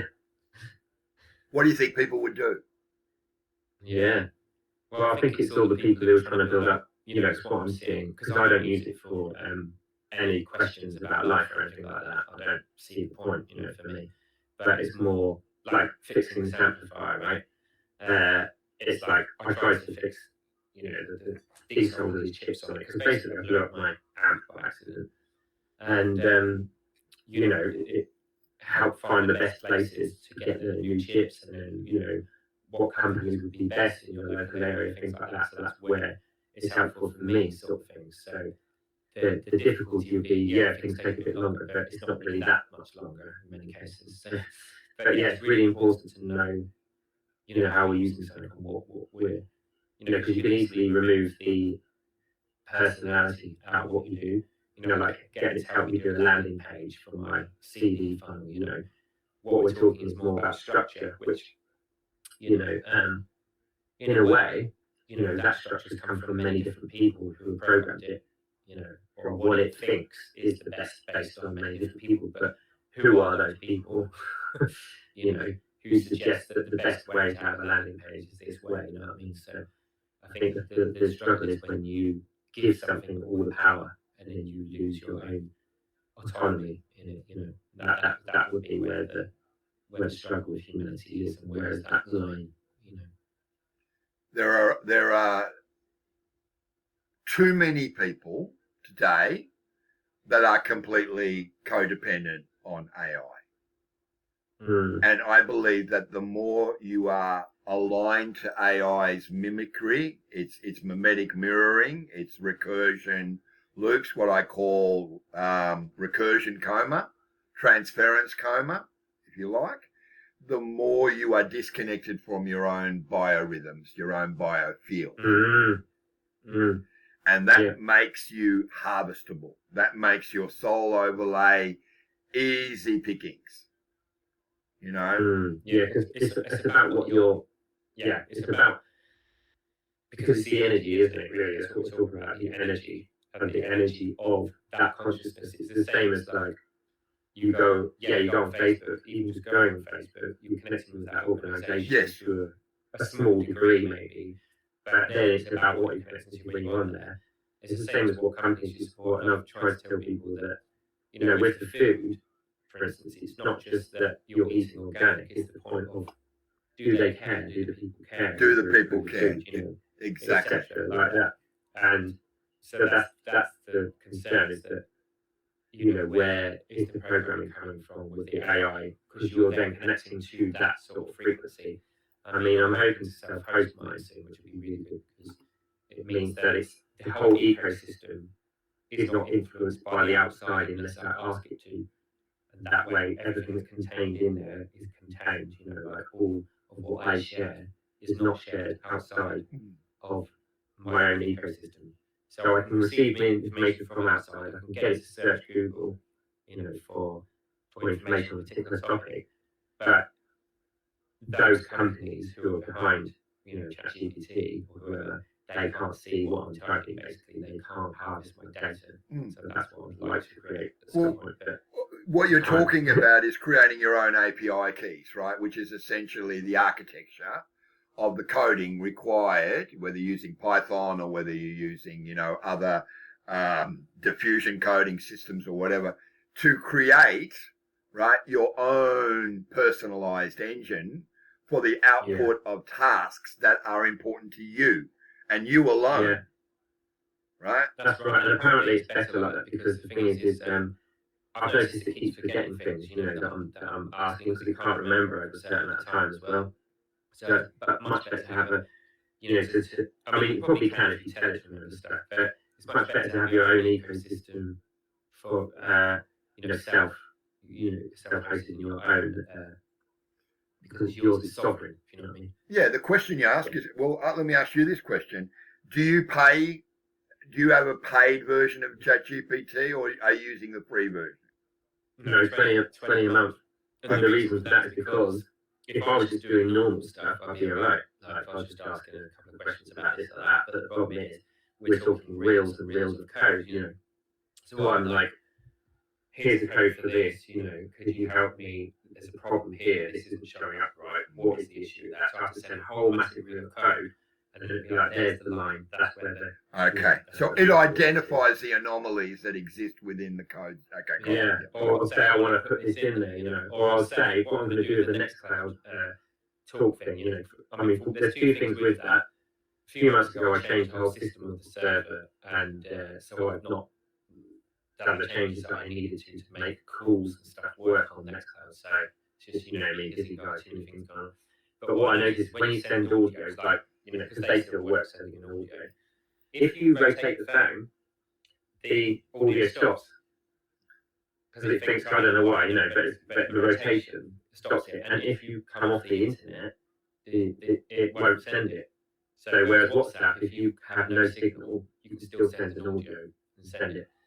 So I would do something like that. I'd say, look, here's the code that I've got so far. Can we implement this feature where it caches the audio so that the audio is saved? And that way, when you're back online, it will send it then. So it's things like that. So it's creating your own, they call it a branch, or like there's another word for it, but like a branch, so you're creating a branch of the original code made by Nextcloud, and then you're choosing to do your own one. So that's where it's been really helpful for me, because the intelligence level that I need to be able to do that kind of code is just like, and you are learning while you do it. And I think for someone like me with my brain, I need to be stimulated. I've learned that, but I need to not overstimulate. That's the thing. You need to, there's a certain level of keeping your brain, learning that we need as humans. I think, keeps us feeling alive and active. So I've enjoyed that aspect of it, and I've noticed that my brain is retaining. In the beginning, it was like, when AI brought back this thing, I was like, how did it do that? And then now I'm like, I get it now. That's why that works, And you wouldn't even need it in the future, because you'd be like, now I know how to do this. So that's pretty cool. Yeah, that's great, man, because you're recognizing how it needs your input, in order to do its job. Yeah. So it's the same thing. I mean, I can't show you here, but I'll turn it around to show you. But I got this desktop computer of someone in Glastonbury who I did some work for, and he said, would you like a computer? I said, yeah, cool. I'll have that. I don't know what I use it for, And it had this motherboard in it, and I accidentally, what did I do? Oh, yeah. Sarah said to me that I really think you should clean that motherboard out. And I was like, yeah, I'll do it. And I did a bit, but I forgot the heatsink. And I had it left at my mum's house. I left it there as a server. And I was encoding these videos from this tutorials and stuff, and they were going for like 3 or 4 days overnight, and the computer just died. It overheated and died. So I was like, so I brought it back, right, and I last day I said, look, what's the lowest power motherboard that you can get that can do what I want it to do, that can run Nextcloud, can do this, can back up the work that we've done, the radio stations and everything. And it said this one, so I said, cool. And I put it in there, and then I changed to SSD, whatever. I've got the machine down to like 15 watts, which it was running at idle 60 watts at idle. So we're talking about a machine that runs 15 watts at idle, can be on all the time, and your website, everything we do is being backed up 6 hours each time, and it only backs up what's changed. It's not like you back up the whole frigging 50 gigabyte each time. So all of that learning, it was a long time. It's taken a long time, and I've got to get back to my music, and I have been. But it's like it's been so good because like I've done things I've never done. I couldn't learn how to do all that, and that's common knowledge. So if you think about the aspect of AI that's common knowledge, then that bit's the good bit. It's just that we've got to work out, where are we, where are we getting our power, where are we? Because in that respect, it's like I'm reading a book. Yeah, and I'm learning, So it's like, yeah. No, yeah, that's good. Great, That's good because again, that's streamlining something that normally you would have to pay a decent amount of money to get done. Yeah, exactly. I mean, even the laptops, because I was running my backups on a laptop before, and even the laptop is like 25 watts. So I created a machine that's so specific for its job, which is really cool. So it's all about this infrastructure that does what it needs to do, and it's built and it's ready, and then you can fly because you've built an infrastructure. You know what I like about that is, in a way, you're creating an imprint, right? A footprint, but a footprint that can then be kind of cloned, copied, replicated, into other systems. Maybe that's what the big corporations are doing, is they come up with something that they know works no matter what you throw at it, right? No matter how many power surges, how many kind of disconnects and shutdowns or whatever, but it still whirs away quietly in the background. So it has a very practical usage, doesn't it? Yeah, that's right. And also, obviously, in my position, because I'm hosting websites for people, I have to be, it's not just my data now, so I have to be professional about it. So, that's where that professionality's come in. And it feels good because it feels like I'm taking things seriously. You know what I mean? It's not just like, oh yeah, I do this, but it's like, no, this is a proper solid thing. So that's really cool. And then, with that base level done, we can get back to what we love to do, which is, make music. Well, yeah. I mean, again, these conversations, which are conversations that are relevant. It's not just shooting the shit anymore, right? When we were younger, we used to just shoot the shit, and mix that up with taking, smoking bowls and drinking beers and, just being frivolous and being really loose. We're not like that anymore. We're more about being careful, precise, because we realize how easily words, language, can be manipulated and moved against us. That's so true. And I want to mention about how, all of this, what I was saying, what we've been saying, is really important to, if you want to, it's really important to have the mission and to be practical about it and to be, it's not just about, we need to meditate at times, we need to chill and we need to relax, but if our, when we've got that mission, that does protect us in itself from the forces, the controlling forces, because they're wanting to keep us in that, I'm not good enough, what if this could happen, or even too obsessed about your dreams, rather than actually making them happen, because there's a lot of people who obsess about their dreams, think about it a lot, how can I do this, blah, blah, blah, but then they're not making steps towards it. Yeah. So this practicality, this actual, which is what the good aspect about the AI is, that practicality, because we will self-sabotage ourselves, especially in creative projects, but when you ask AI, look, I need to do this, but then you're umming and ahhing, you're saying, what if I did, and it says, look, you need to, this is the best thing, do you know what I mean? It's more direct. So that's what we can actually learn from AI, is to be a bit more direct in ourselves, to correlate that information and say, instead of and ahhing, because you've seen me second guess quite a bit in my life. You're like, oh, I don't know. To learn to become more like, you see the different pathways and you see that this is the Can we? options taken. I agree with what you're saying, and I think it would be good to kind of, consolidate that with a working example. I'm going to share my screen, and I'm going to see whether or not I can make this work with you for a moment. The screen I want to do is Radio Free Raxa. That's not going to work. What about that? Let me see if I can do that. Tell me if you can see that. Yeah, got you. Okay, so now if we go over here, right, to Minimax, right, this is the audio program. Have a look at this, all right? So I put in this. I got One of These Days by Pink Floyd, okay? That's a sample, about 2 minutes, give or take. Okay. Here are the lyrics. Ooh, ooh, ooh, it's time to look behind. It's sometimes find. Ooh, ooh, ooh, it's time. Look into each other's eyes. Tell me what you see. Blank inserts inside the matrix. Replacements, you and me. This is the new world of clones. Defiant energy. Can you raise your station to an endless parody? Okay, blah, blah, blah, right? Then down here, can you see styles, right? The style is a heavy blues rock track, 130 BPM, hard-hitting tribal style drums, distorted hard rock / riff-driven guitars, powerful male vocal with high falsetto dynamic range, raw and energetic tone, minimal overdubs, groove-focused arrangement, and sounds like the Deftones meets Guns N' Roses with Alice in Chains harmonies. All right? All right? Now, I'm just going to play you, right? And I call this little group because I do 2 outputs. I'm just going to play you a little bit of each one from that one sample, okay? Yeah.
Replacements, you and me. This is a new world full of clones.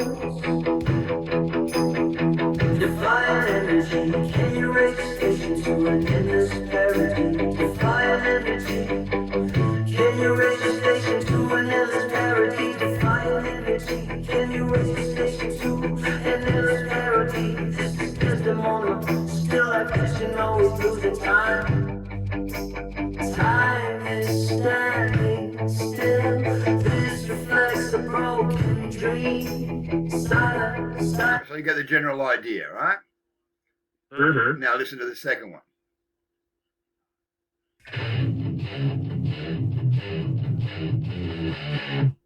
So I like that.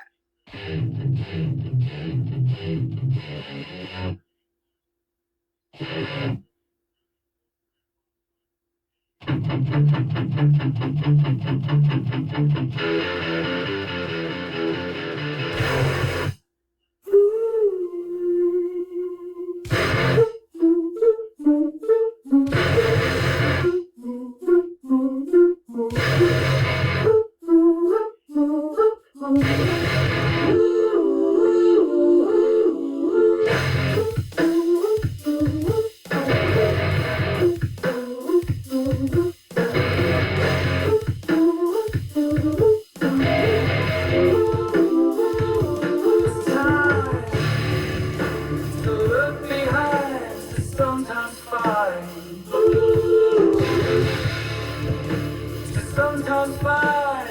Ooh,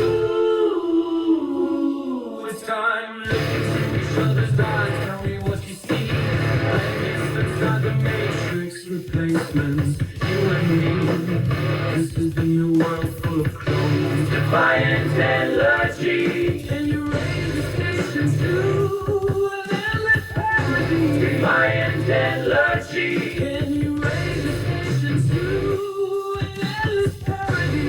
This is Desdemona, still like glitching. Always losing time. Time is standing still. This reflects a broken dream. Silence, silence all around. Death, dumb and die. Won't make a sound. Won't hear you scream. Flesh turned inside out.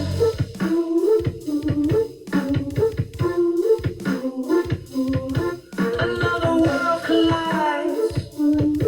Another planet fades and dies. Is this a shortcut in the maze? Dizzy and feeling through the haze of new perception.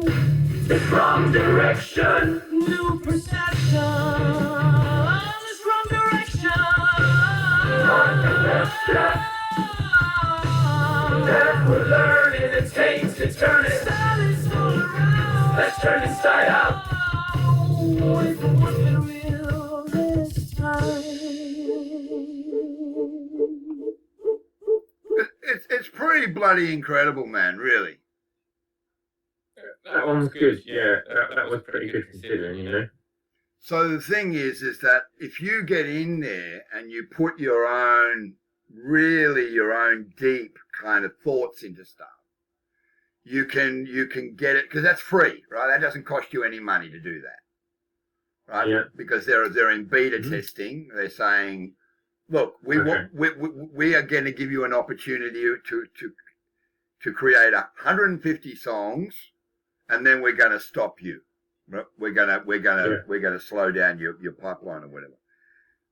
People then take that, Riki, right, and then they put their own stamp on that and say that they came up with the melody, and they came up with the music and the arrangement and the instrumentation and everything else. So they just put lies and more lies out into the world as a course of that, right?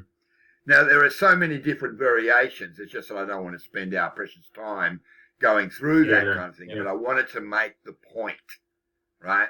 Yeah. That you can either be of relationship to that or be in relationship to it.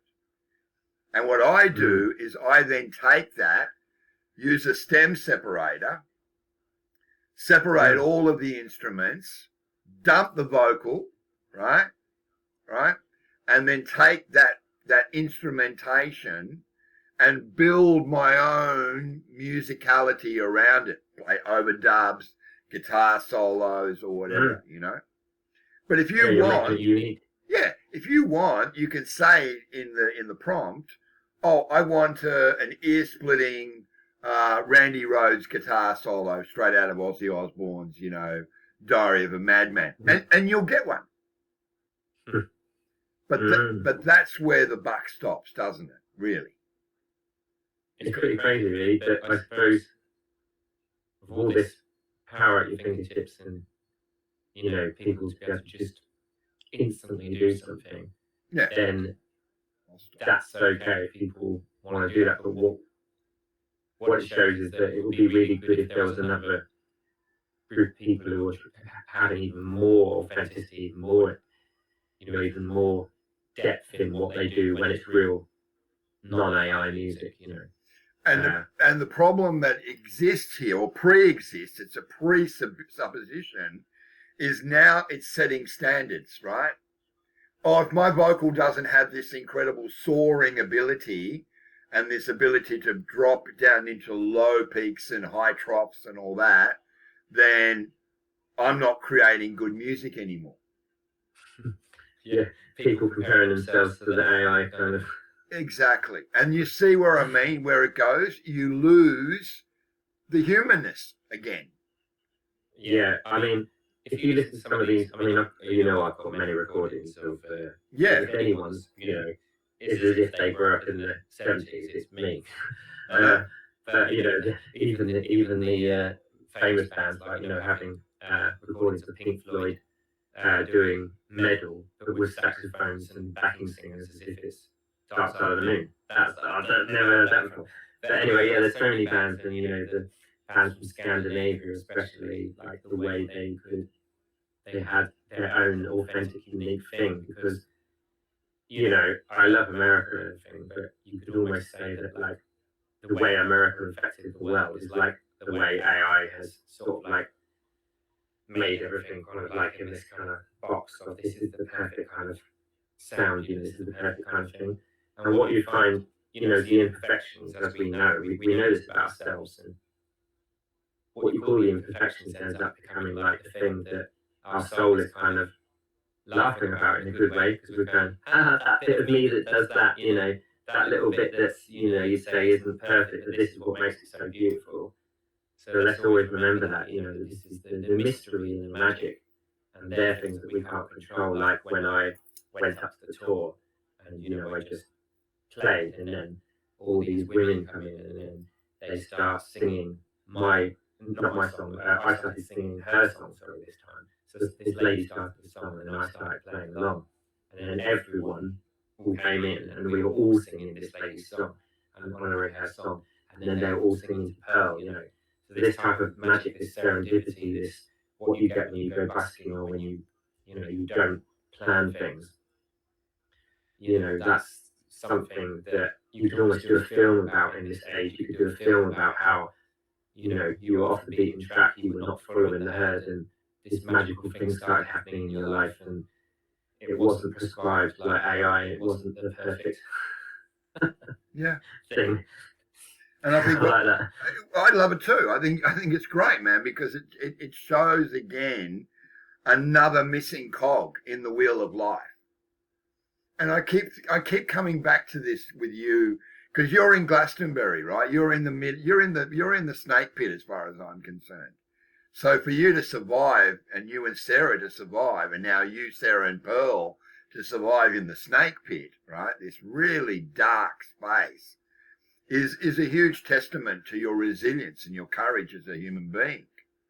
But I really think that because you're in the snake pit, you can take a lot of these things that we've adopted and discussed and make them part of a curriculum, right?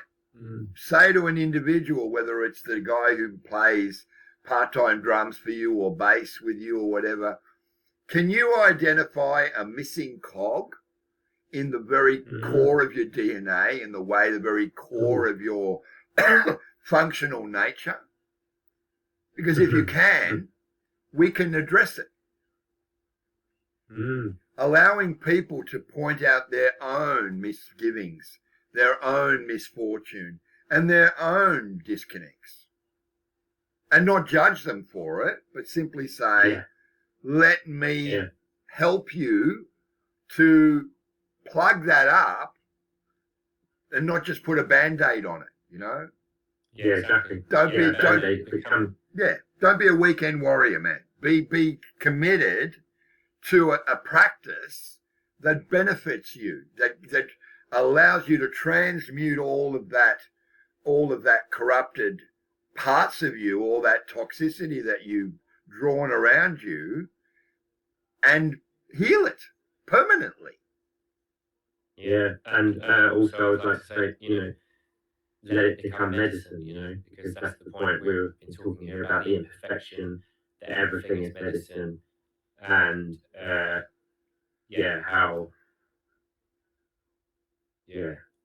not sure what was going on that, but you know, like the risk is what I suppose where I was going about, how to take risk, to not know, because the AI kind of knows, and it can plan, and it can be like, it's all like this, you know. But when we have that risk, you know, and we recognise that these things that don't seem right, and like these parts of us that you were saying, you know, that need to be called out, but kind of almost play with it. It's like, oh yeah, that's your bit of your strategy. You know, that's where you do that thing where you kind of self-sabotage yourself, and that's where you do this, that, and the other, rather than being like, oh my God, you know, we're flawed. it's like kind of like, yeah, okay, let's see these bits that are flawed as like maybe there's some medicine in there, maybe there's something, you know, that comes. And I wonder if AI itself, the actual, you know, the consciousness can recognize the flaws. And if it did recognize the flaws, you know, in the future, if it did upgrade to recognize that, then maybe it would actually become more of an asset rather than creating the perfect world that actually destroys us. Yeah, I agree. And that's where all my imagery really comes into focus, right? And that's where I rely on the AI to take simple ideas and break them down into language models that the engines, because there's so many engines now, there's over 200 different engines that you can now access, actually understands. Yeah. Well, the thing is, you've got a practical level with all this is that you can't just be, in many situations, you can't just be paying someone £200 each time you want to do an article on something. £200 to draw this very complicated thing about the other realms. You know, like it's not practical. It's not sensible. Do you know what I mean? So that's where this sort of thing's actually. But this is where the recursion's now kicking in more than ever, because all of a sudden everybody's being asked to pay more money. You want the same output that you got 2 weeks ago, you got to pay more money. You want to be able to get into a faster generation queue so you get your video quicker, you got to pay more money. You want your images to be in 4K and 8K now instead of 2K, you got to pay more money. So it's become a recursion because it lured you in. It gave you, oh, you can do free image. Oh, you can. But now you're in the pattern. You're in pattern recognition, and that pattern recognition is actually changing the way that you actually receive and transmit information into the prompts, into the engines that you're working with. It's getting very, very, very convoluted in a lot of ways, man. You know. And of course, the other things is about, you know, I mean, you can't really say you're the one to judge what's right and what's wrong to be able to use it for. But the point is that if it's everything as an energy exchange, and even if you're getting it for free, it's still that it's kind of the data centers are causing an impact on the planet. Yes. We know we can't not destroy the planet, but we need to be minimal about what we do. So really, it comes back to mindfulness, doesn't it, and about respect. Because if we have respect and mindfulness, then at least this technology can be used for a better way, you know. Absolutely, absolutely. Well, we've been going for over 2 hours, and the whole thing's been captured, but I know that any minute it's going to say red line, there's no more hard drive space and all that. So rather than lose it, let's close it off.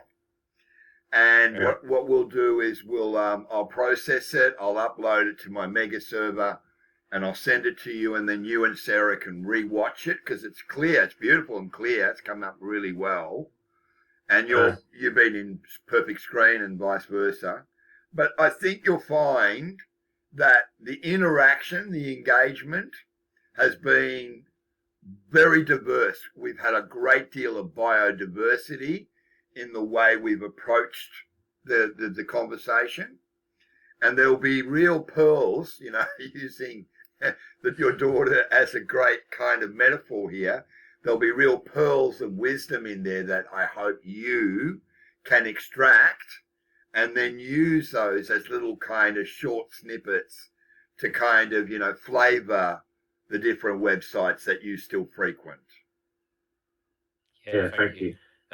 Let's both just finish off with a very quick, what is our final thing? So my final thing today is to really recognise, to listen more to what we're being actually called to do, and our energy being important. You know, our energy is such an important thing to keep our energy in this age so that we're not being loosed, and that our energy is going to, it's a precious, you know, it's a precious thing, and to use that for the best good that we can, to try and stay balancing ourselves and not, you know, not too pulled off, you know, by things. So that's my message there. Just turn that down. There you go. Talking about being called London. A call from London. Yeah. So that's what I feel, is to find that there's like an inner calm, you know. I know we can't all be in that, but to cultivate our energy so that it's our toroidal field is not causing chaos around us. There you go. Okay, that's good. That's what I like. I'm going to simply say that I'm going to put more stock in the signs from nature. I'm very grateful for the onslaught of crickets that have come into my world and are staying very close to me. I can feel them around me a lot. Polar, my cat, actually respects them. He won't go and upset them, right? So he's seen them crawling around on the carpet in front of the heater, in front of the TV, near the humidifier, but he'll leave them alone because he thinks that I like these guys. I want them to be around us, you know? Yeah. So that is the balancing energy I'm using, because every other waking moment is me working alongside AI to create this incredible film that I've been working on now for 9 months.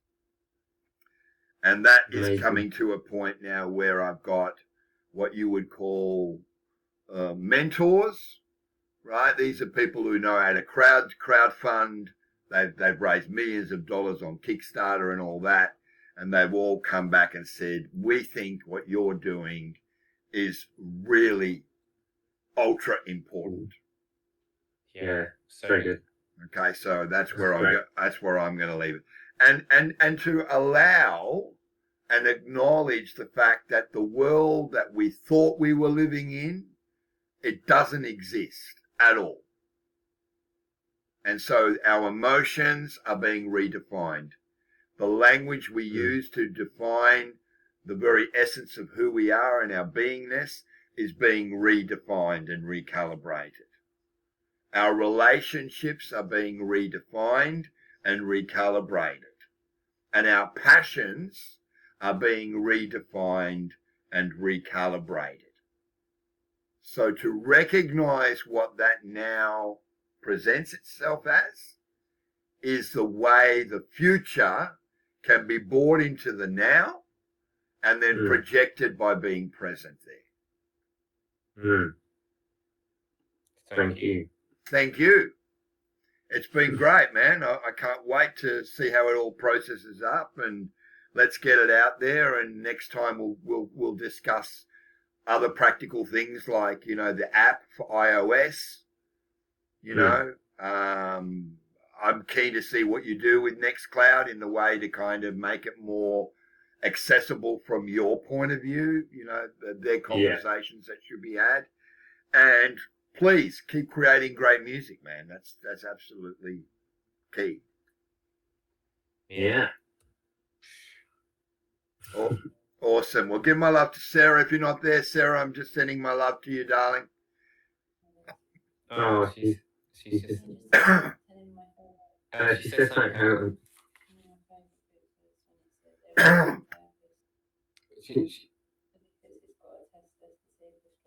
Okay. So she said one of her favourite bits of your book was that everything has a purpose, and it's here to test us that we're strong enough, we really want it, or we've got to go to the next level. Yeah. As a test. Yeah. Thank you, Sarah. I appreciate that. I appreciate that. All right. All right, mate. Well, you take care. You take care, brother. All right. Bye. Okay. Woo. Love you, mate. Great. See ya. Bye for now.